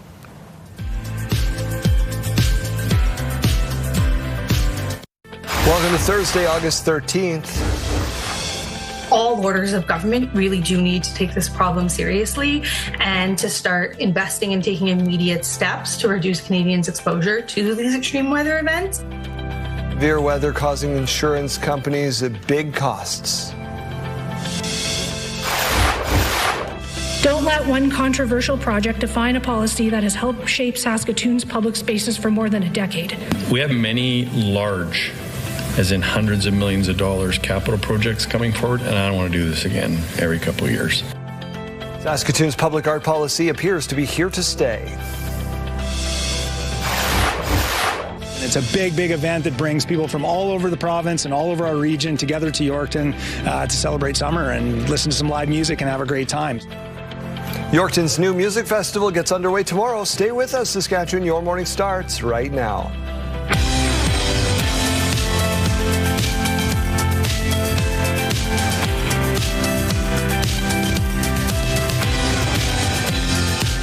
Welcome to Your Morning Saskatchewan. I'm Daryl. And I'm Kayleen. Thanks for starting your Thursday with us. My, oh my. I haven't got any shots from anybody because I said Edmonton's worst.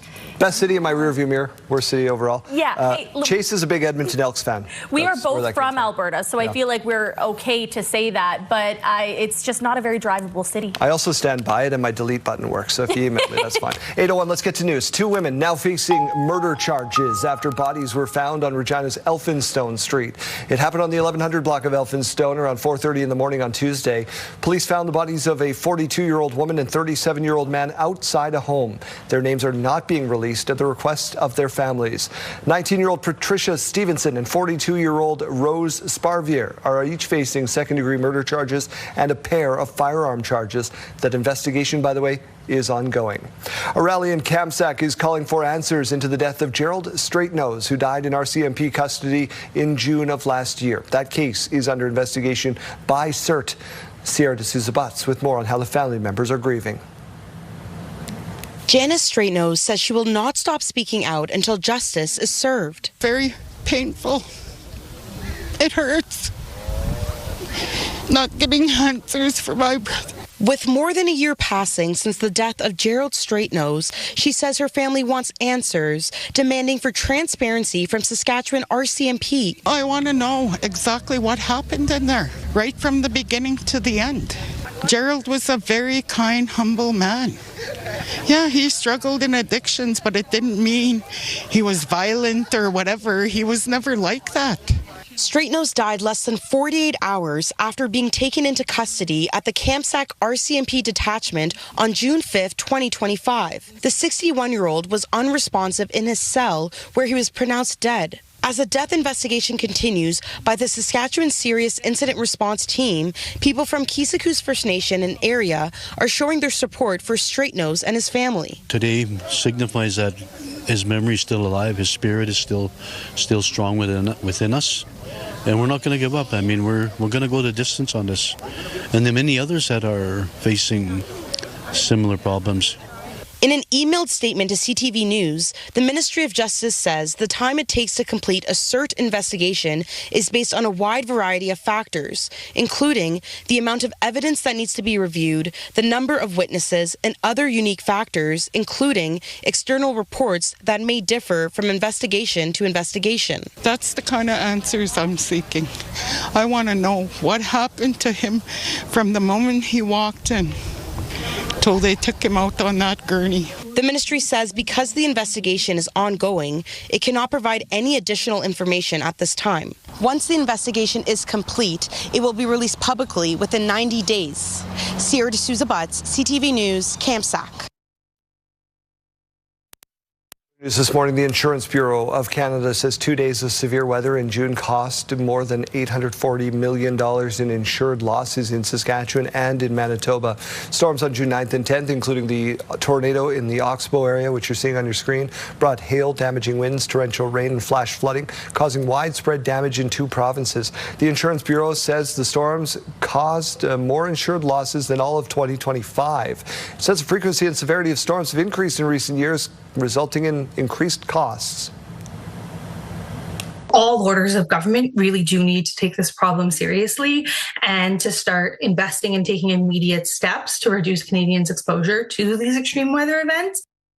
The Bureau says there are ways to reduce the damage, including giving homeowners incentives to make practical upgrades to protect their homes from severe weather. Saskatoon's public art policy, we've talked a lot about this, Jeremy. There's an advancement now in this story. Yeah, Daryl. 3 plastic rock sculptures at the center of a heated debate at Saskatoon City Council yesterday. CTV's Keenan Sorokon now on the decision on funding public art.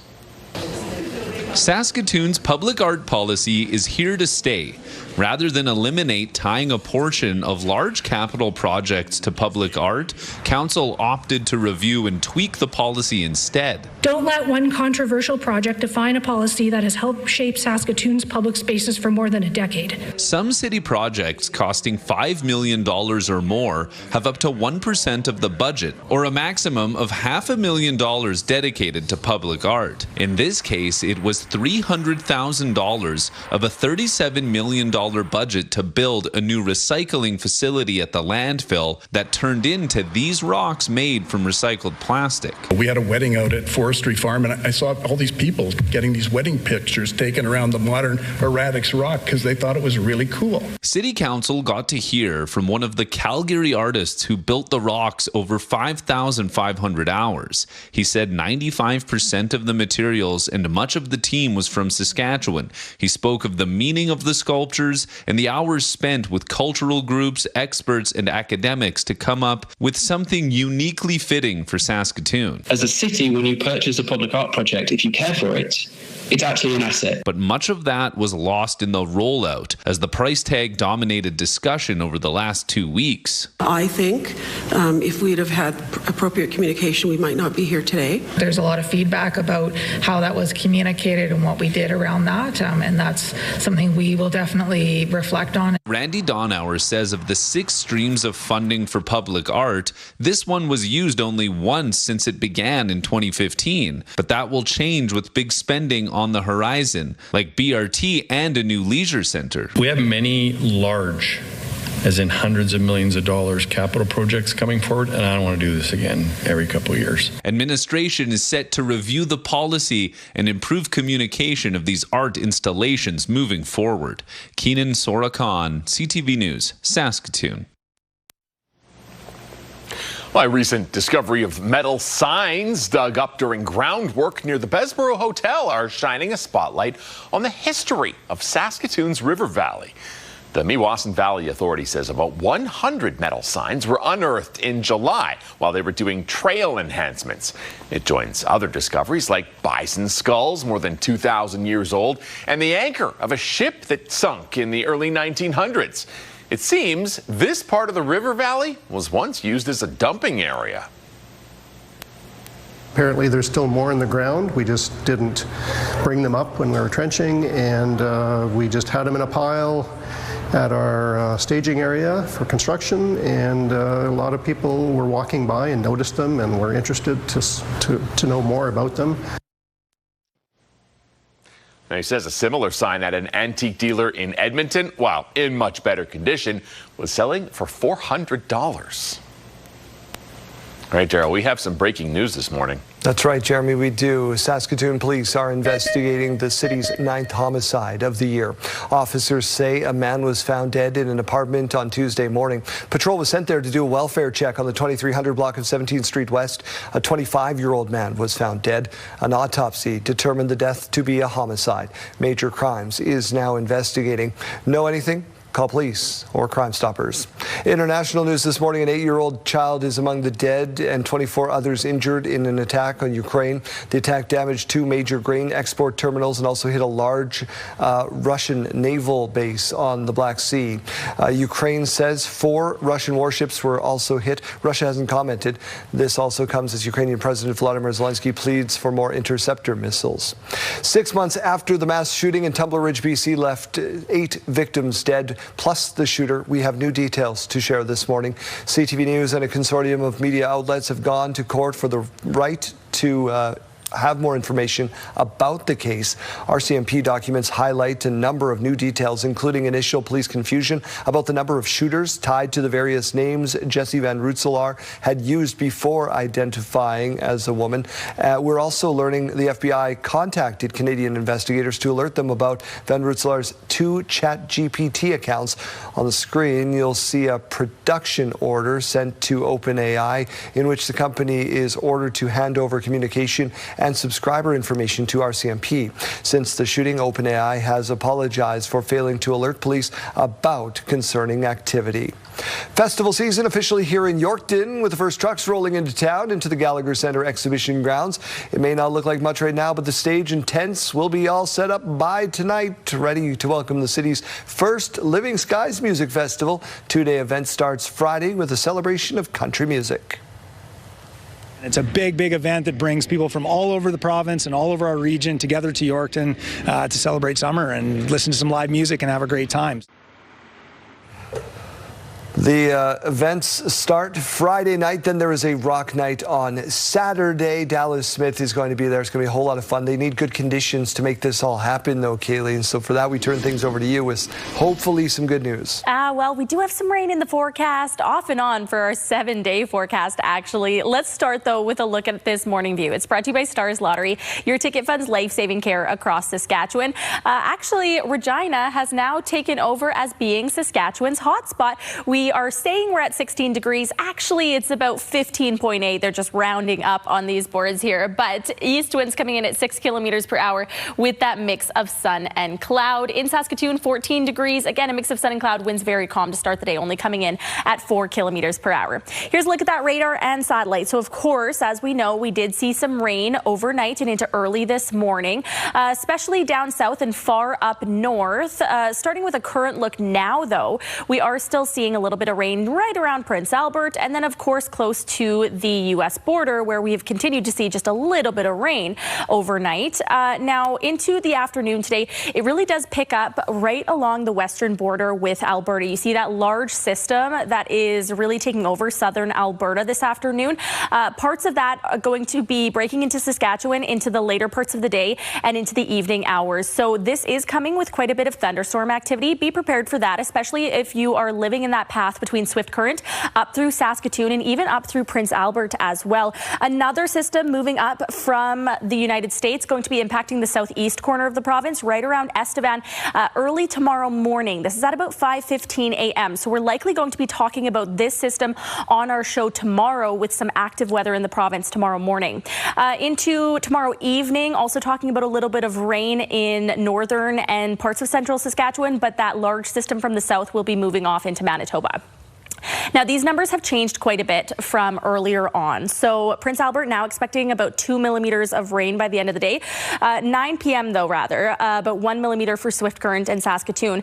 By early tomorrow, so this is at about 1 a.m., you do see the number jump up to about 13 millimeters for Saskatoon. So again, a lot of that rain is actually going to be coming in our evening hours today. 18 degrees though for Swift Current, 23 in Moose Jaw today, 22 in Weyburn, 23 in Estevan. You see that rain icon with Regina. Don't worry too much about that. The chance of that rain reaching Regina is currently sitting about 30%. Mainly, we're talking about a mix of sun and cloud today. 23 in Yorkton, 21 in Saskatoon, 20 degrees in Prince Albert today, 20 degrees in the Battlefords, with winds remaining calm all throughout the province.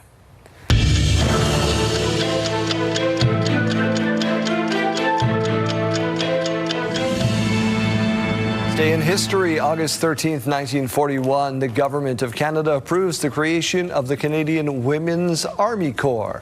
August 13th, 1918, women enlist in the United States Marine Corps for the first time. And August 13th, 1899, Alfred Joseph Hitchcock, one of the most influential filmmakers in the cinema history, was born in England.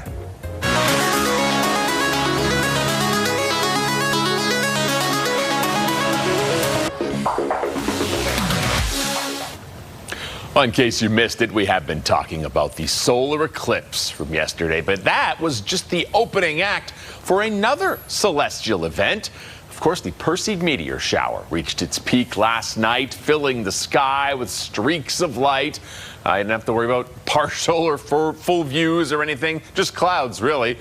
People were able to enjoy the light show right across the world, from the desert dunes in northern China and observatories in Croatia and Bosnia. What a show. It's a hop, skip, and a jump from Saskatchewan. Yeah, just Yes, a little quick just a plane tad. ride.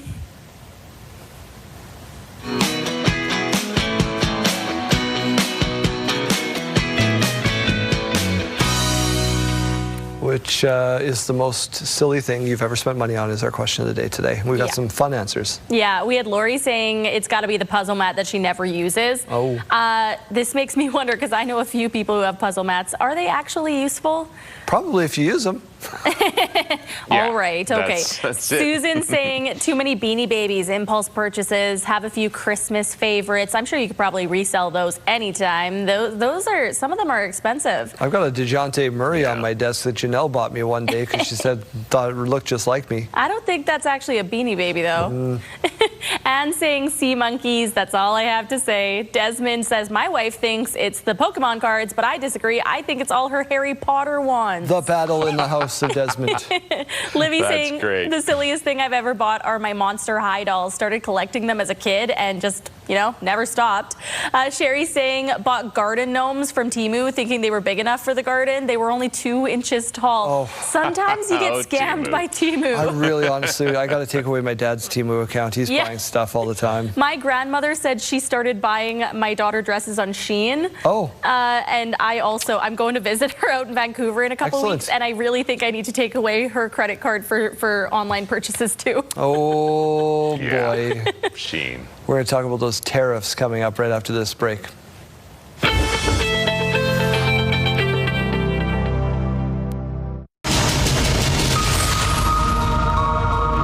2 in 5 surveyed Canadian exporters to the U.S. say they'll be directly impacted if tariffs go up to 50% or up by 50%. Brianna Solberg is with the Canadian Federation of Independent Business and joins us as she always does. Brianna, thank you so much for doing this. First, remind people out there what the CFIB is all about. Yeah, so we're Canada's largest association of small to medium-sized businesses, and we're here to be the voice for those businesses when, you know, policy is going to impact them. And in this situation, they certainly stand to be impacted by the political decisions that are happening, and they're really hoping for a deal before Wednesday's 50% U.S. tariff deadline. I was thinking before you came on, it's got to be difficult for you to do your job because things change with the wind. It seems like right now the Canadian delegation is saying that they hope to have a deal in front of the U.S. president before the August 19th deadline. It could change before, it could change after.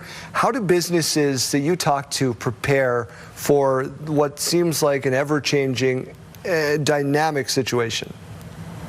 Well, businesses have been reeling since the start of this trade dispute. And in many cases, the uncertainty that's on the table is just as damaging as the tariffs themselves. So if you're a small exporter right now, you're extremely anxious about this approaching deadline. We've had about 75% of our small exporter members say that they expect their revenues to be impacted by this 50% tariff. And 1 in 3 said that their revenues could be cut in half. So as you could imagine, it's extremely important we reach a deal. And if anything, an interim deal that takes a 50% tariff off the table would give businesses at least a little bit of breathing room. Just how many people are we talking about being impacted? How many businesses are exporting to the United States? Yeah, so as you mentioned it off the top, about 2 in 5 of our members, small exporting members, said that they will be impacted by this. And so they're just hoping for some sort of relief. We know right now CUSMA has provided a bit of a shield for those businesses. Around 85% of our products have been able to enter the U.S. tariff-free. But without that shield, if they lose that shield of CUSMA, a whole new swath of goods are now going to be subject to these 50% tariffs. So that just causes an extra headache. Well, that's just it. You said it there. The prospect of losing the sales, of slashing prices, having to find new markets, that's difficult for any business that's already facing economic pressures. How many do you feel are maybe on the brink of slipping over that line and closing up shop? Yeah, I mean, we know for a fact there's many Saskatchewan businesses who've had to make tough decisions where they can. They've pivoted to alternative markets outside of the U.S. or looked to domestic partnerships within Canada.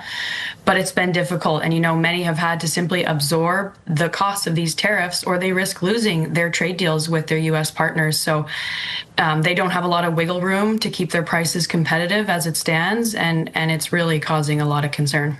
So it can't all be doom and gloom. There's got to be some silver lining, some positivity out of when you speak to your members. What are they saying to you on a positive note? The one thing I would say is that we can't control what happens in Washington. We can't control the decisions being made in the U.S., but we can control what happens within our own borders. So small businesses are looking to their own local governments to make things easier to do business within Canada. We have seen a little bit of that with internal trade barriers starting to come down. So that's positive. Being able to trade with our Canadian counterparts in other provinces, that's positive. But ultimately, there's still other things that the federal government can do to make things easier for small businesses. Lowering taxes is one thing. So they'll be looking to our governments to provide some relief. And the gas tax relief that we've seen this summer, that's coming back in September here. I'm sure a lot of businesses you speak to want that to stay off. Yeah, sure. Any sort of tax relief at this point that helps lower the cost of doing business gives them a little bit of wiggle room, especially given, the threat of 50% tariffs from the United States. We could do this all day, Brianna. Thank you so much for spending a couple of minutes with us this morning. Yes, of course. Have a good one.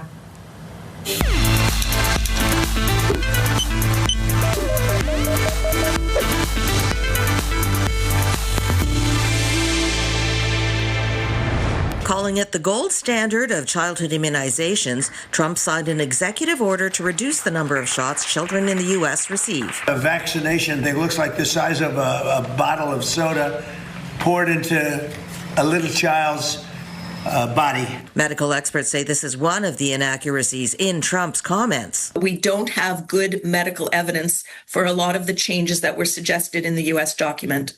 Trump calls for RSV protection to be given only to high-risk babies, but we know that most of the hospitalizations are in healthy infants, not in high-risk infants. Similarly, Dr. Vivian Brown says meningitis occurs more in healthy teens, not high-risk groups.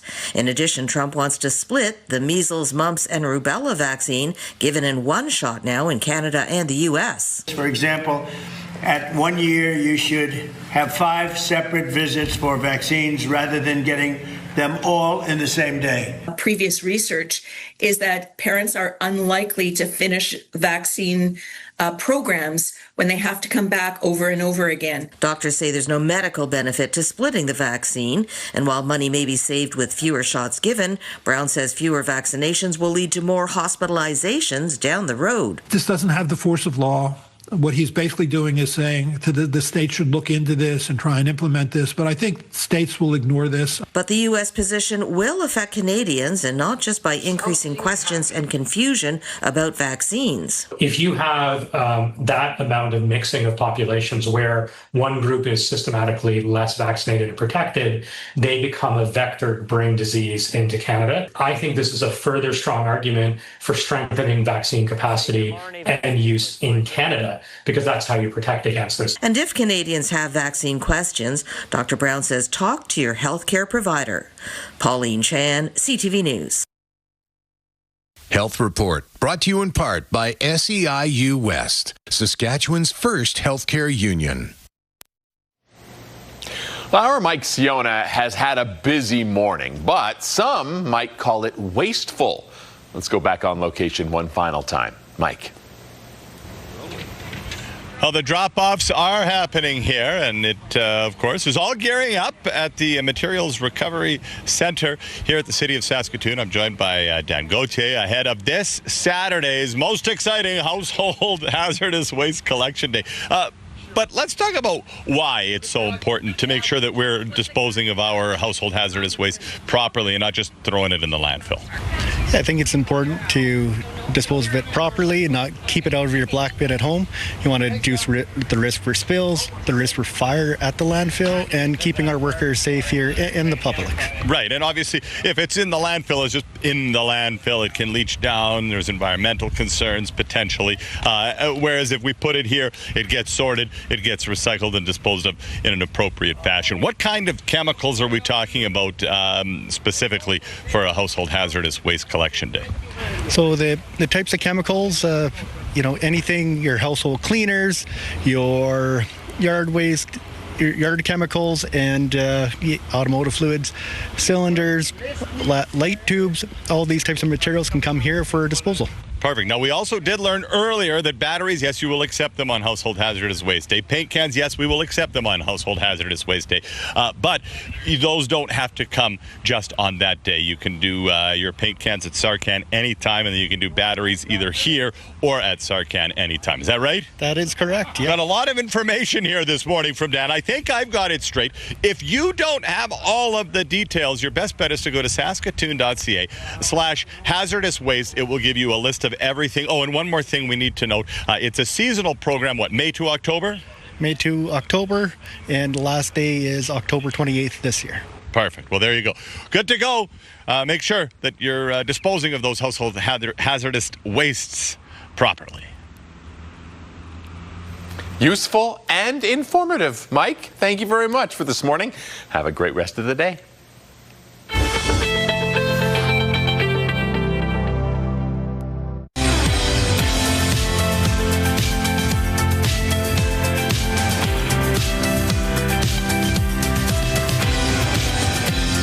.30, welcome back to the program. We begin in the Middle East, where pressure is mounting to reopen the Strait of Hormuz as the International Energy Agency warns that global oil stockpiles are rapidly dwindling.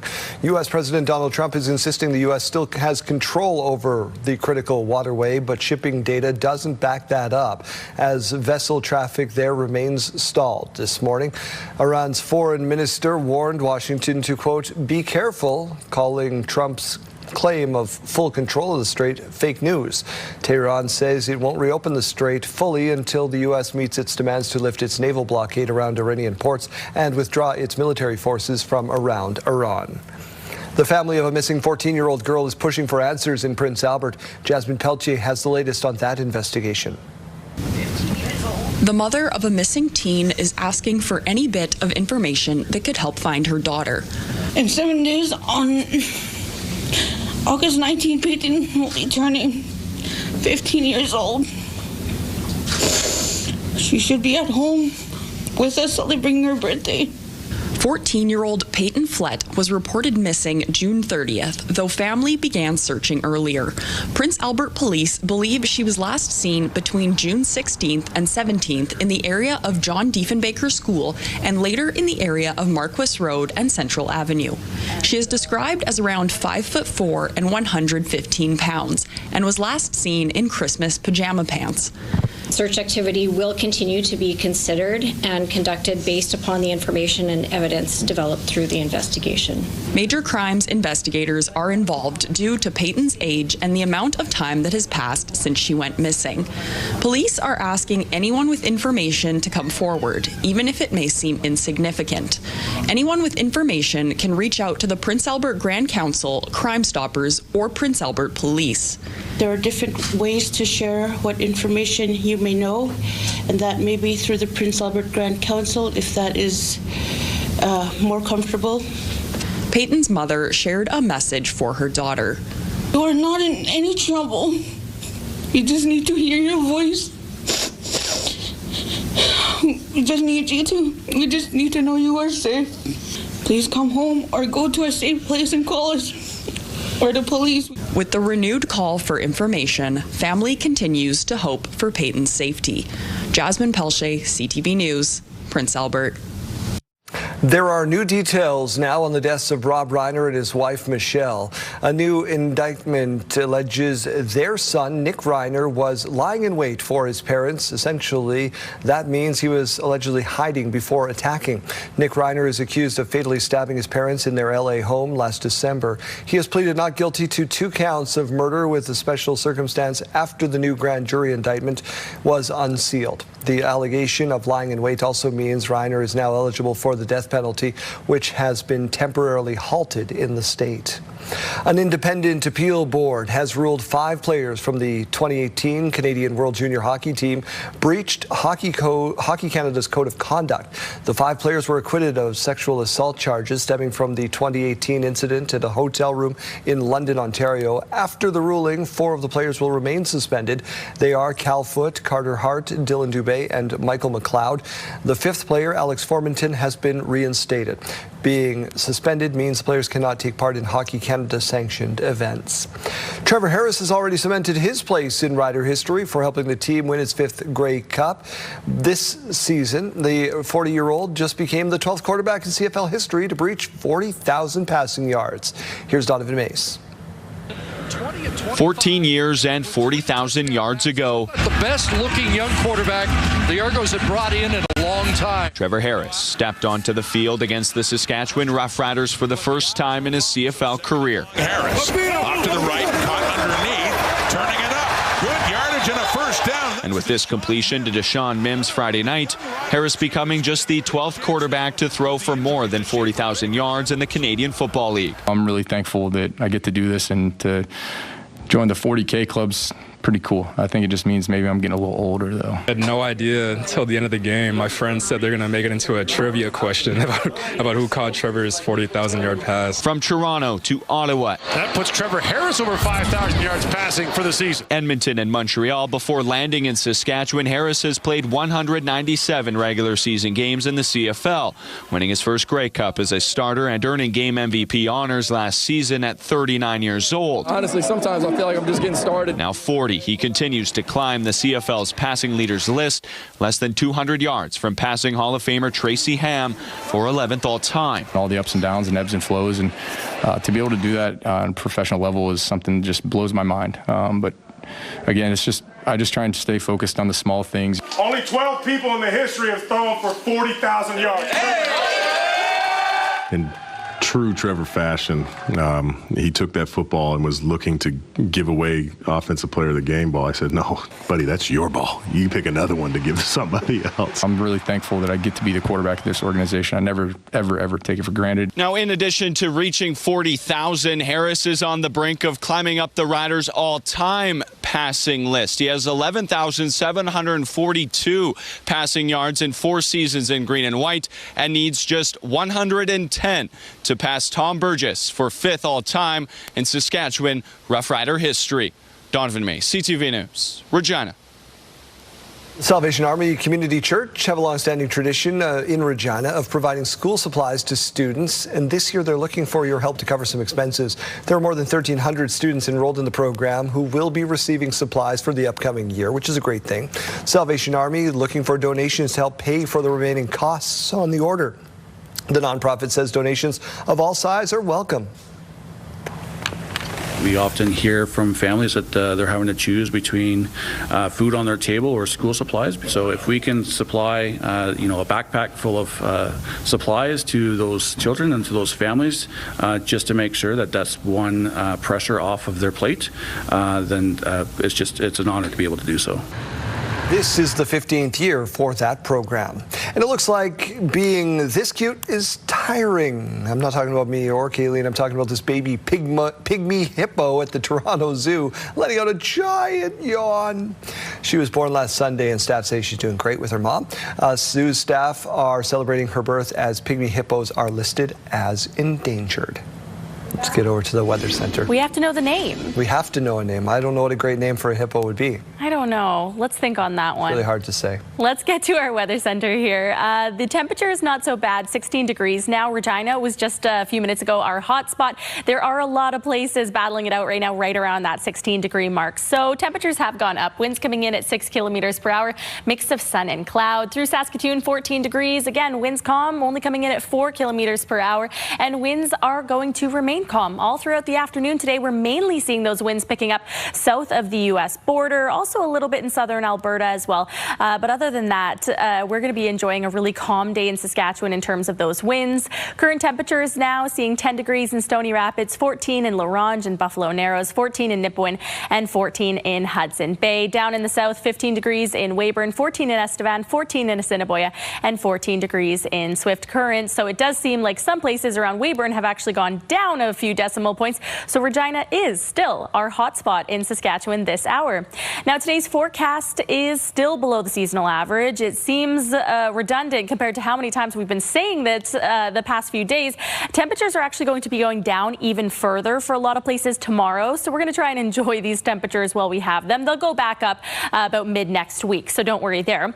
20 degrees in the Battlefords today, 21 in Saskatoon, 23 in Regina. You do see that rain icon. Don't worry a lot about that. Right now we're tracking that chance at about 30% for some very, very light drizzle. It's not really going to be impacting your day.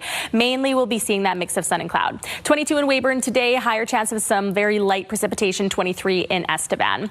Let's take a look at our 7-day forecast now. So as I mentioned, temperatures will be dropping slightly tomorrow. A lot of places getting to below that 20-degree mark. For Regina, that means a high of 19 degrees and a higher chance of that rain coming tomorrow. 20 degrees in Regina on Saturday, a little bit more sunshine on Sunday in the early afternoon, but we are seeing some rain moving in for the evening hours and through till overnight. Monday, 25 degrees, 21 on Tuesday, and 23 by Wednesday. In Saskatoon, again, a chance of seeing some rain tomorrow, 18 degrees coming along with that, 21 on Saturday, 24 on Sunday. We're seeing a chance of some rain starting in the evening there as well. It's going to continue on through Monday afternoon. Risk of thunderstorms going up, 25 with that on Monday, 20 degrees on Tuesday with that sunshine, and a bit more cloud cover on Wednesday, 23.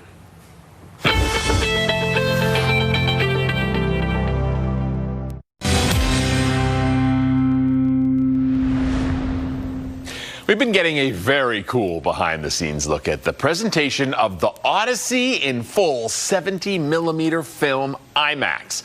Janelle Lippi has been our tour guide, so let's go back to Regina's Kramer IMAX. Janelle?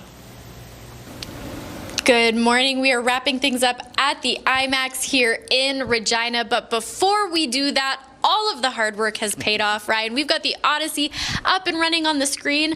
Talk me through some of those last steps that you took.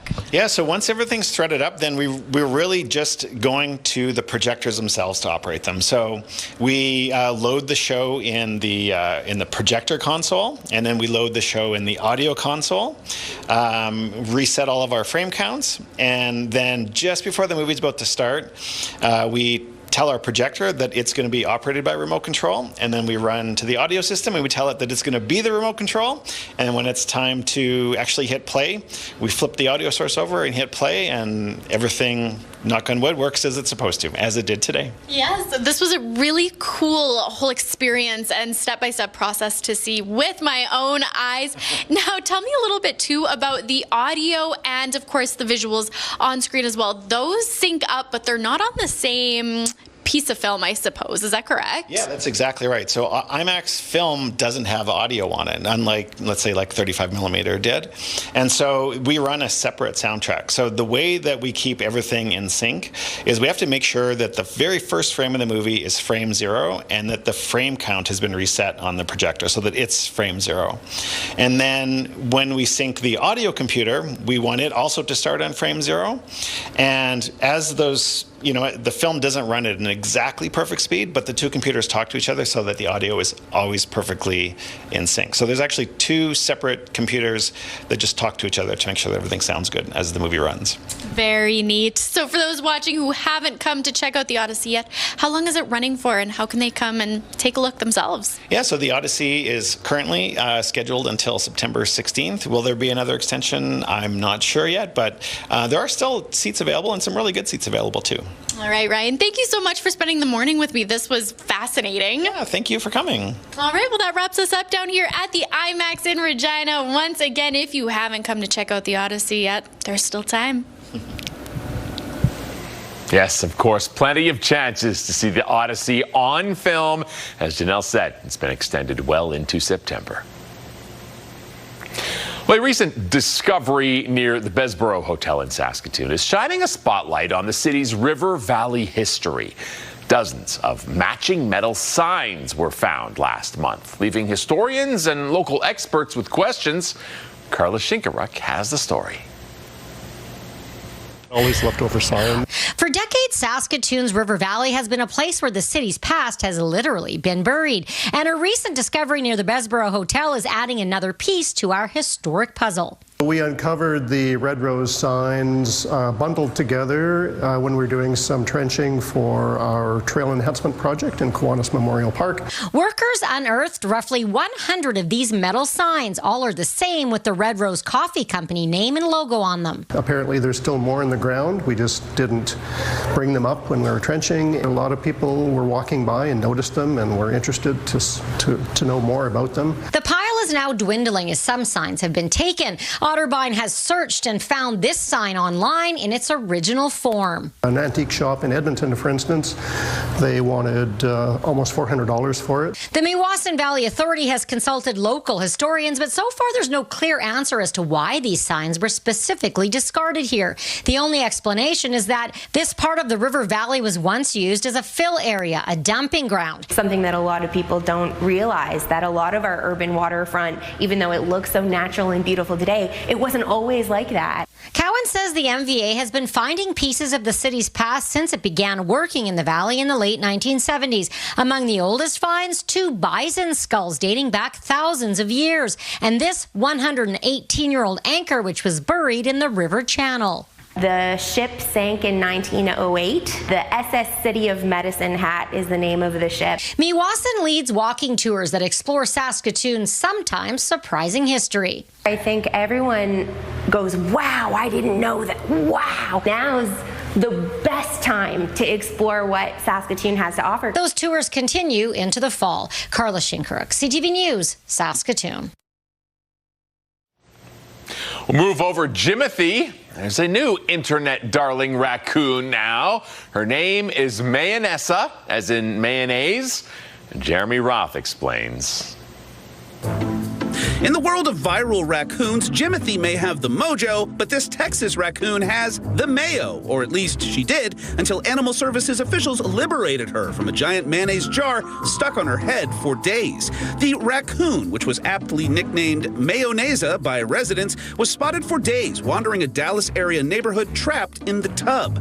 Dallas Animal Services says they tried several times to capture her and finally made a successful grab, sedating Mayonnaise and removing the jar. They say she was a little dehydrated, but otherwise was in good condition.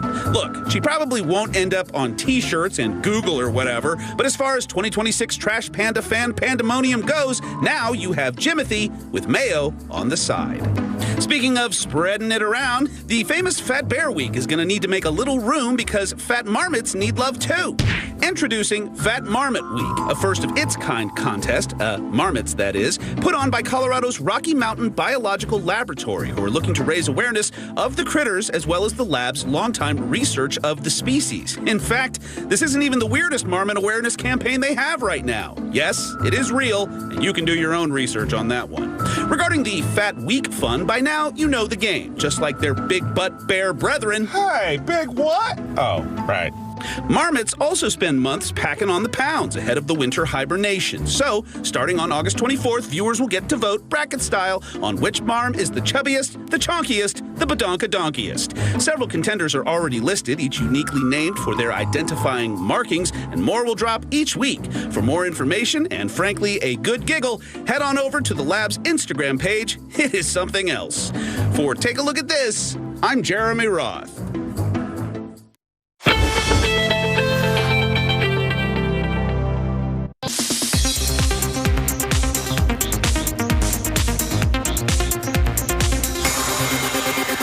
For the first time, Travis Kelce opening up about the latest era of his love story with his wife, Taylor Swift.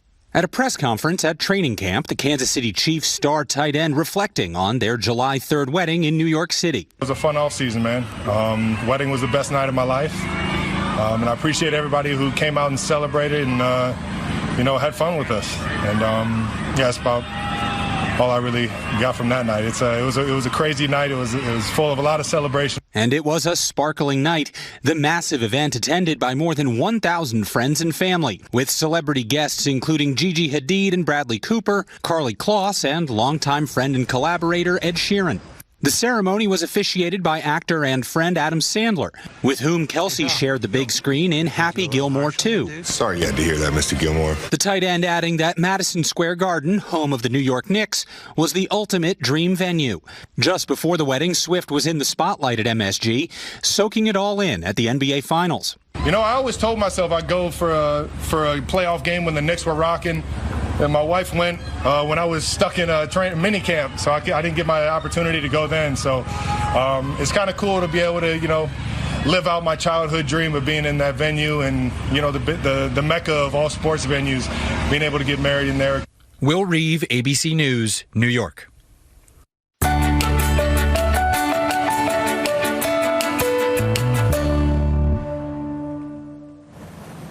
Molly Ringwald showed an entire generation back in 1986 how to look like $1 million at your prom. Yeah, and one scholarship contest went straight for the workshop for their prom outfits made of duct tape. Here's Danny New. Many high schoolers, like this reporter, probably rented their prom outfit. But for the 26th year, students from across the country once again competed in Duck Brand's annual Stuck at Prom Scholarship Contest, where they construct their tuxes and dresses entirely out of duct tape. The previous winners, they all had really eye-catching dresses. You look at it and you're like, wow, damn, that's huge. This year's winner in the dress category, Sophie Chai, says she studied champions of duct tape past. Just check out 2002, when the couple was perhaps getting ready to storm a castle. But as a matter of fact, Sophie's dress also presents as quite regal with her strawberry cake design.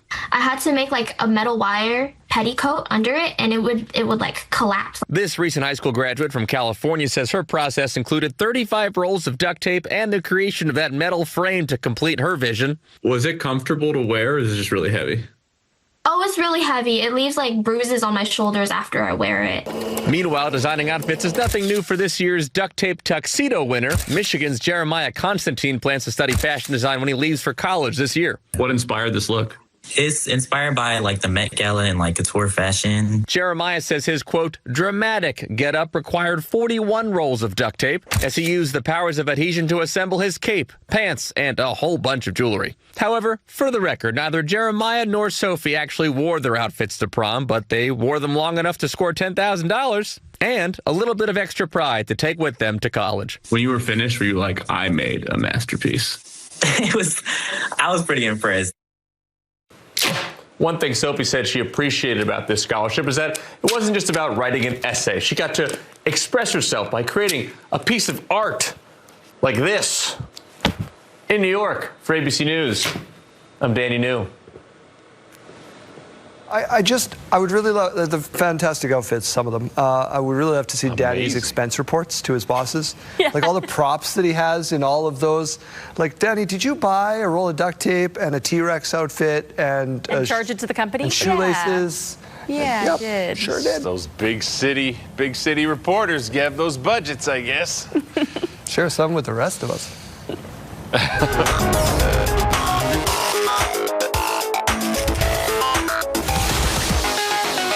A Winnipeg family's pet made the slowest escape ever.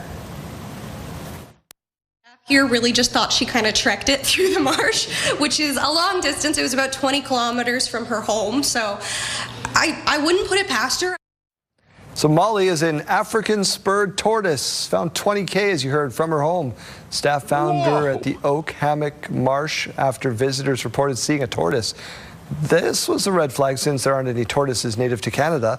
After a 2-day search, they actually found her in the parking lot. There's a few theories of how she got there, but the best one may be a Good Samaritan found her and brought her to a wetland. Wow. Right? Jeez. Okay. Good time for my PSA, which is if you own a turtle, they're a 50-year commitment. Don't drop them at Wascana, they will die. Yeah. So this just, my wife is the ecologist over there. She finds them all the time. Don't take them there. I remember when I was a kid, my cat got out. I probably would have, this would have been like 2007. And we got a call from the Calgary airport. That was about an hour drive from my house. From Okotoks, yeah. And they said, we have a cat that is tattooed and to you. And they renamed him and they were using him as like a mascot. So we had to drive into the city. We have no idea how our cat got to the airport. None. Just looking for a job. Yeah. Found one. I was like, I'm pretty good one too, actually. Yeah. My goodness. All right, Stanley Cup champions bring their own bowl when they go out for ice cream. Carolina Hurricanes defenseman Sean Walker made a special visit to Kawartha Dairy in Newmarket, Ontario. He also brought the trophy to South Lake Hospital in Newmarket, where he signed autographs and took pictures with people.